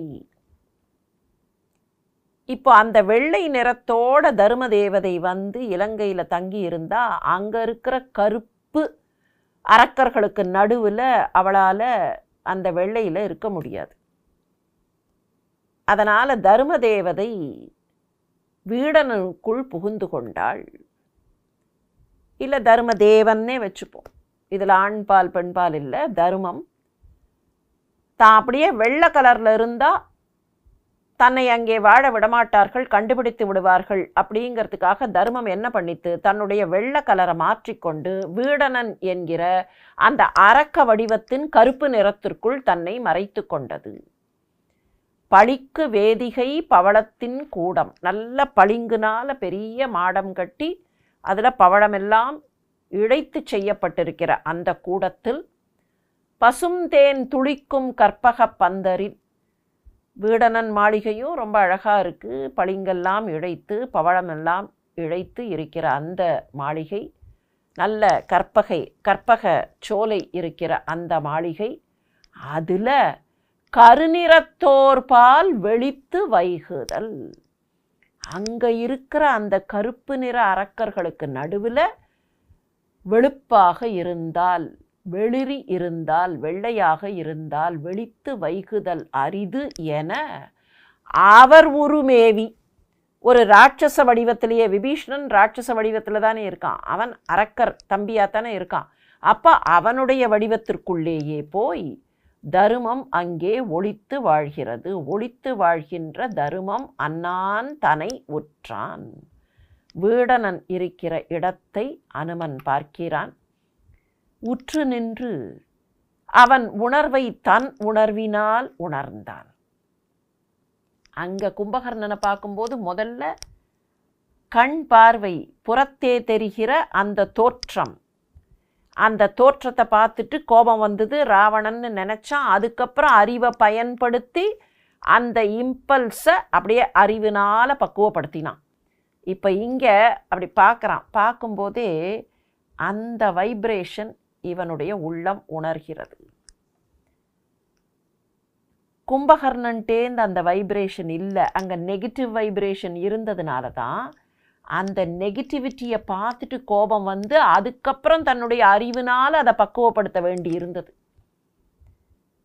இப்போ கூட சொல்கிறோமா இல்லையா, சில இடத்துக்கு போனால் சரியான வைப்ரேஷன் இல்லைன்னு.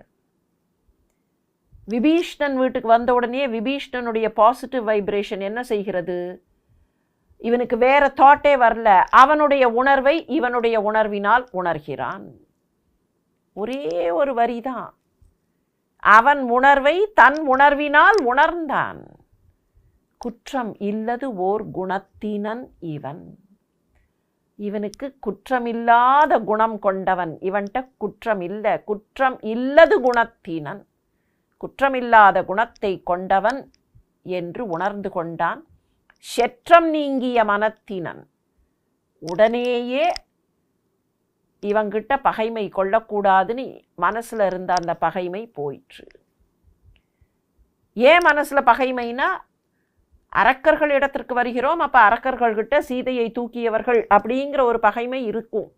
ஆனால் அந்த பகைமை இப்போது போய்விடுகிறது. செற்றம் நீங்கிய மனத்தினன் ஒரு சிறை சென்றான்.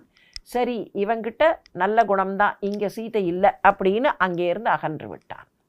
சிறைனா அந்த பக்கமாக, சிறைங்கிறது ரெக்கை, பக்கம் அப்படிங்கிறதுக்கும் சிறைன்னு அர்த்தம் உண்டு. செற்றம் நீங்கிய மனத்தினன் ஒரு சிறை சென்றான். பொற்றை மாடங்கள் கோடி ஓர் நொடியிடை புக்கான்.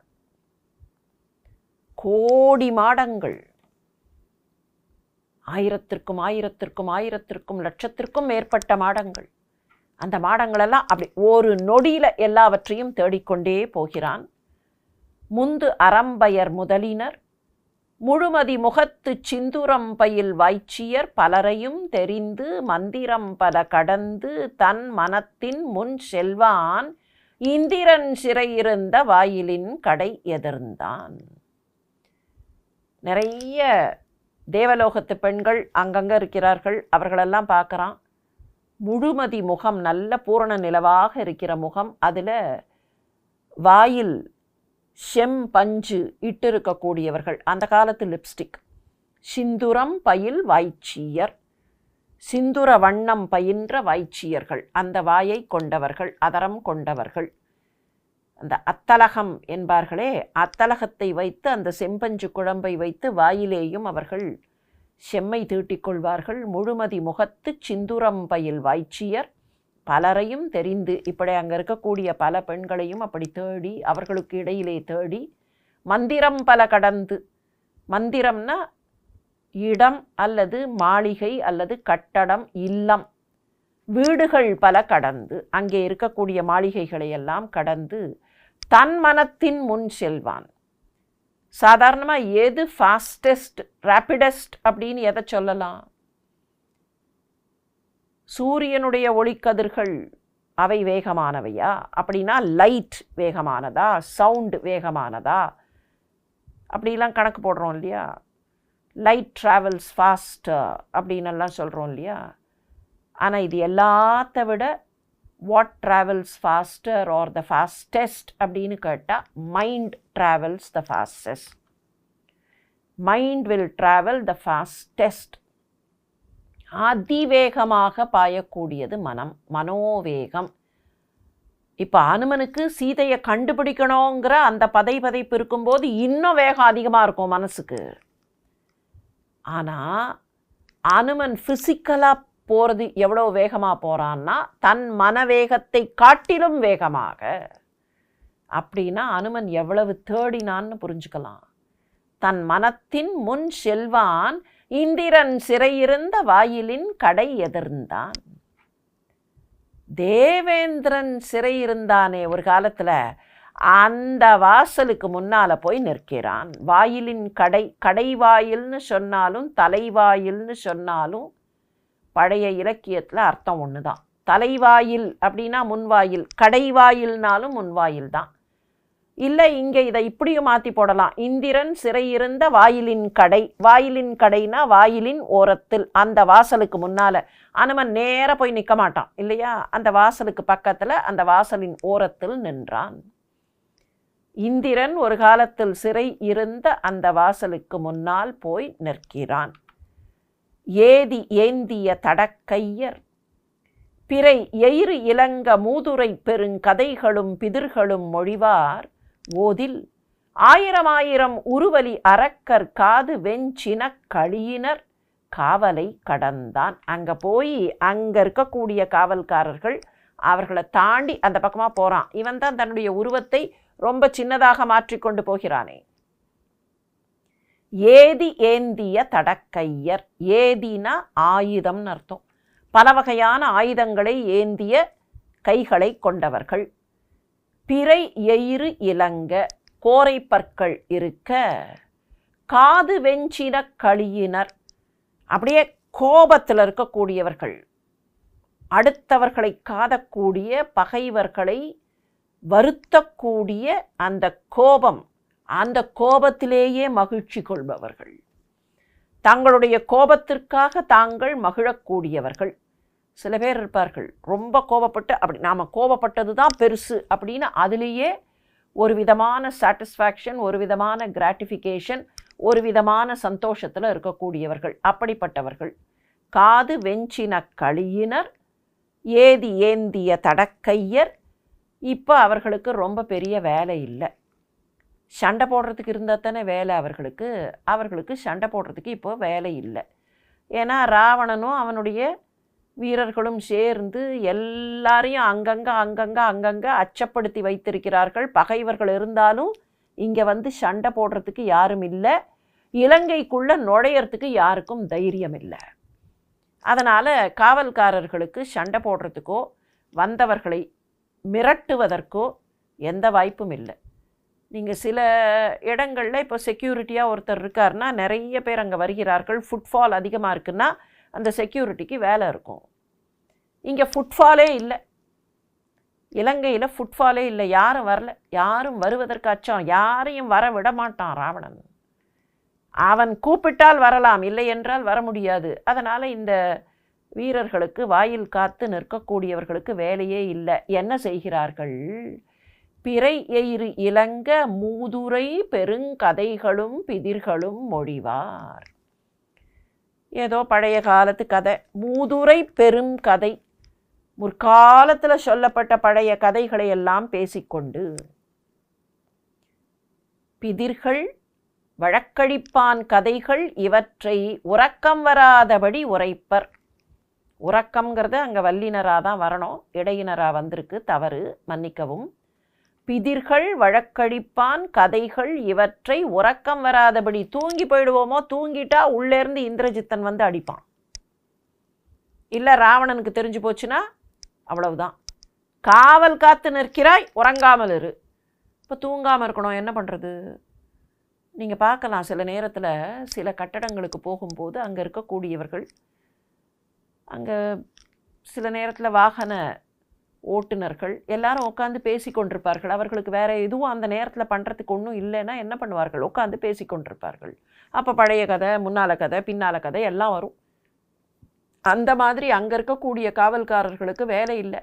மூதுரை பெருங்கதைகளும் பிதிர்களும் மொழிவார். மூதுரை பெரும் கதைகள்னா பழைய காலத்திலேருந்து சொல்லப்படக்கூடிய கதைகள். பிதிர்கள்னா புதிர்னு சொல்கிறோமா இல்லையா? இப்போ விடுகதை, அதுக்கு தான் பிதிர்னு பேர். மூதுரை பெருங்கதைகளும் பிதிர்களும். ஒருத்தருக்கு ஒருத்தர் ஏதோ வேலை இல்லை, பொழுது போகணும், அதுக்காக ஏதோ விடுகதை சொல்லி ஒருத்தருக்கு ஒருத்தர் பொழுதை போக்குவார்கள். ஓதில். ஓதில்னா ரொம்ப அழகான ஒரு சொல், ரொம்ப சின்னதாக இருக்கிற ஒரு சொல், ஆனால் இப்போ நாம் பயன்படுத்துகிற ஒரு பிரயோகத்திற்கு நிகரானது. சொல்லப்போனால் அப்படின்னு சொல்கிறோமா இல்லையா? எல்லாவற்றையும் சொல்லிட்டு அதை ஒரு கன்சாலிடேட் பண்ணுற மாதிரி, சம்மரைஸ் பண்ணுற மாதிரி சொல்லப்போனால் இந்த மாதிரி அப்படின்னு சொல்லுவோமே, அந்த சொல்லப்போனால் என்பது தான் ஓதில். ஓத வேண்டுமானால், சொல்லப்போனால். ஆயிரம் ஆயிரம் உருவலி அரக்கர். இவர்கள் என்ன செய்கிறார்கள்? கோபத்திலேயே மகிழ்ச்சி அடைந்து கொண்டு அந்த ஊர்க்கதையை பேசிக்கொண்டு, அந்த ஊர்க்கதையை சொல்லப்போனால் ஊர்க்கதை பேசிக்கொண்டிருக்கிறார்கள், சொல்லப்போனால் விடுகதை போட்டுக்கொண்டிருக்கிறார்கள். இந்த விடுகதை அப்படின்னு சொல்லும்போது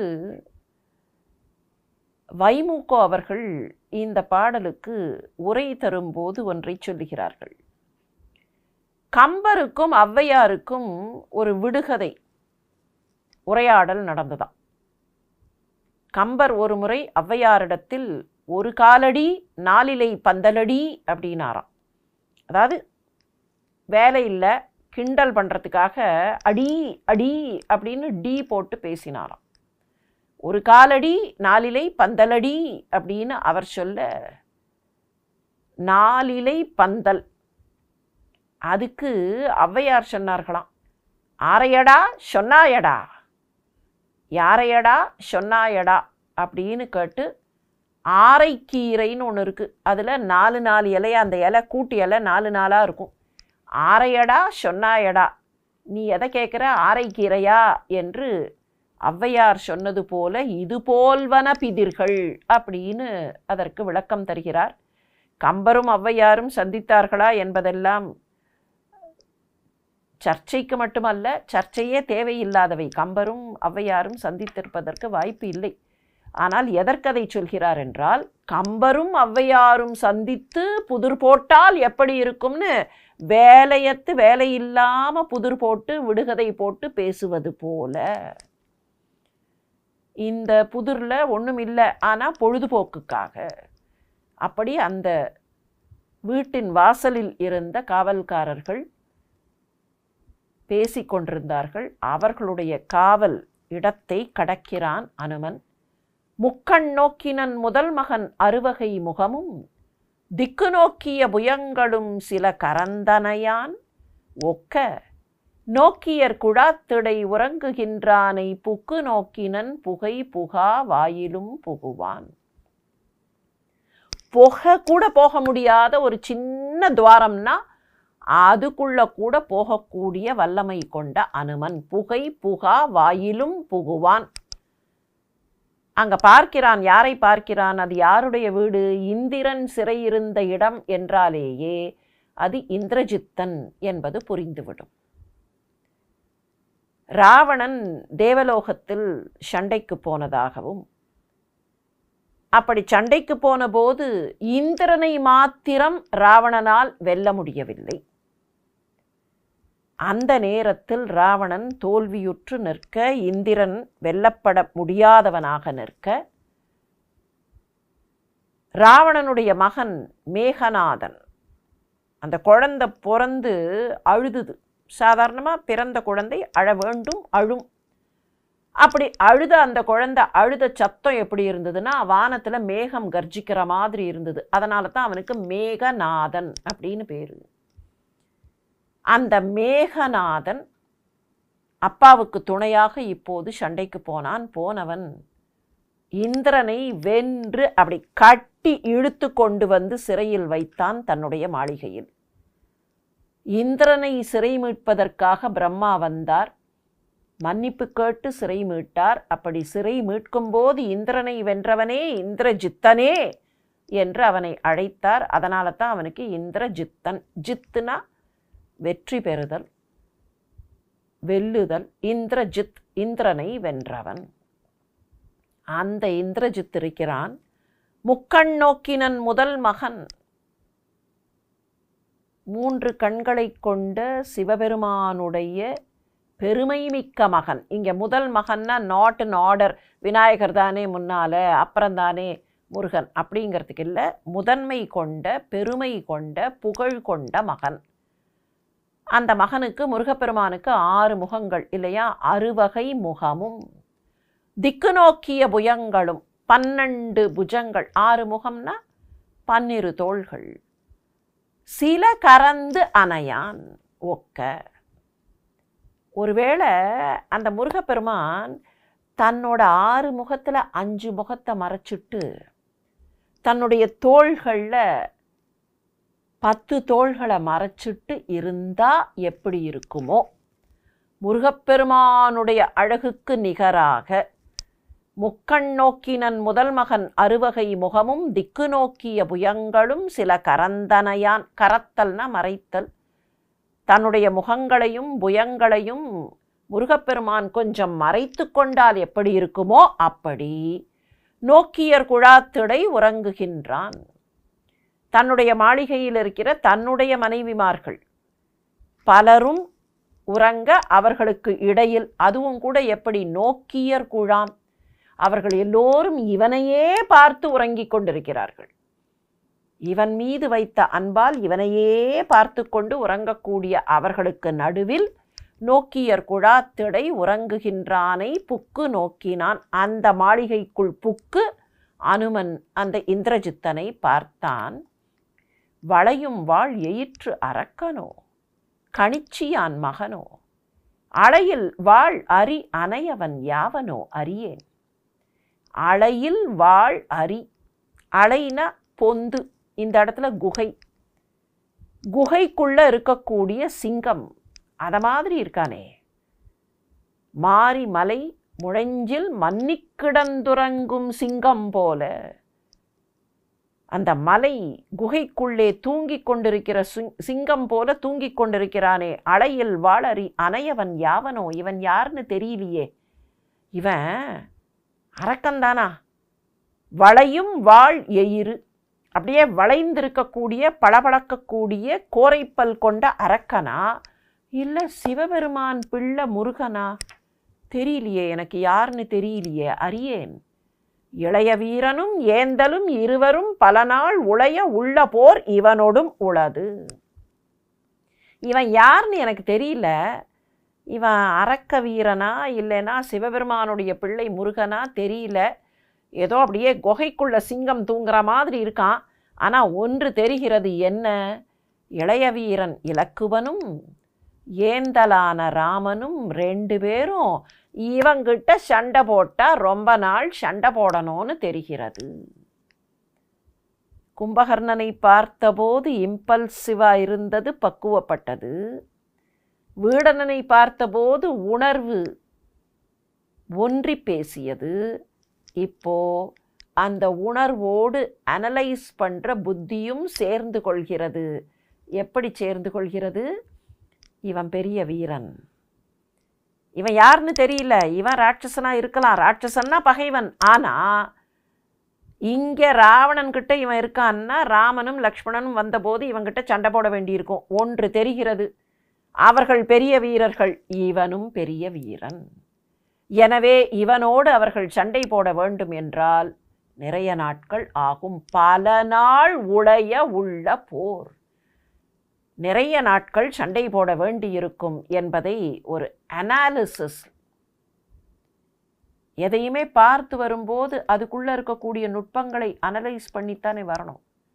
அந்த நுட்பங்களை அனலைஸ் பண்ணி இப்போது இந்திரஜித்தனை எடை போடுகிறான் அனுமன். இவனை இன்துணை உடைய போர் ராவணன் என்னே புவனம் மூன்றையும் வென்றது ஓர் பொருள் என புகழல்.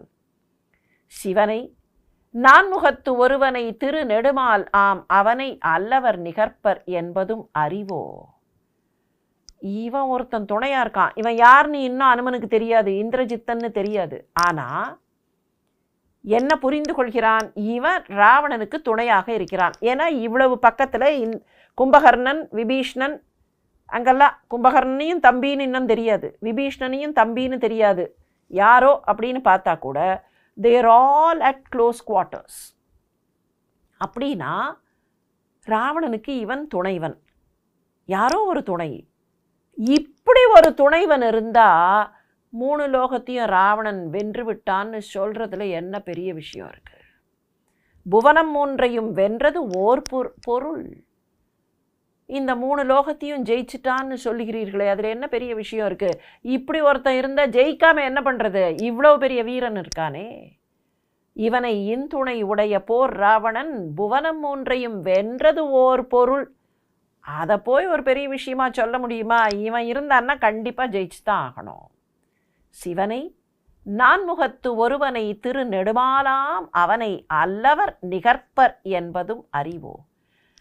இவனுக்கு ஈக்குவலா, இவ்வளோ பெரிய வீரனுக்கு ஈக்குவலா சிவனை தவிர, நான்முகனை தவிர, திருமாலை தவிர வேறு யாரும் இருக்க முடியாது. இந்த மும்மூர்த்திகள் 3 பேரை தவிர இவனுக்கு ஈக்குவலா வீரத்தில் வேற யாரும் இருக்க முடியாது. சிவனை நான்முகத்து ஒருவனை திரு நெடுமாலாம் அவனை அல்லவர் நிகர்ப்பர் என்பது அறிவா. இவனுக்கு ஈக்குவலாக வேற யாராவது நிற்க முடியும்னு சொல்ல முடியுமா? இந்த இடத்துல என்ன கவிச்சக்கரவர்த்தி காட்டி விடுகிறார்? ராமன் சிவனும் நான்முகனும் திருமாலும் சேர்ந்த மும்மூர்த்தி ஸ்வரூபம் என்று சொல்லிவிடுகிறார். இந்த மும்மூர்த்திகளுக்குள் பேதம் பிரிக்க வேண்டாம் என்பதை சொல்லாமல் இந்த இடத்தில் சொல்லிவிடுகிறார் என்று கைமறித்து. இப்போ இந்திரஜித்தனை பார்த்து இதையெல்லாம் நினச்சிட்டு என்று கைமறித்து, சரி திஸ் இஸ் ஃபைன், இடை நின்று காலத்தை இகப்பது அன்று போவது. இங்கே நின்று இவனையே பார்த்து பேசிக்கொண்டிருந்தா ஐ எம் வேஸ்டிங் டைம். நான் எங்கே போகணுமோ, என்னுடைய ஃபோக்கஸ் எங்கே, சீதை எங்கே இருக்கான்னு தேடணும். இங்கே நான் பெண்கள் கூட்டத்தில் சீதை இல்லை. அப்போ நான் இங்கே நின்று இவனுடைய வீரத்தை பார்த்து அதை வியந்து அதை பாராட்டி ஐ எம் வேஸ்டிங் டைம்.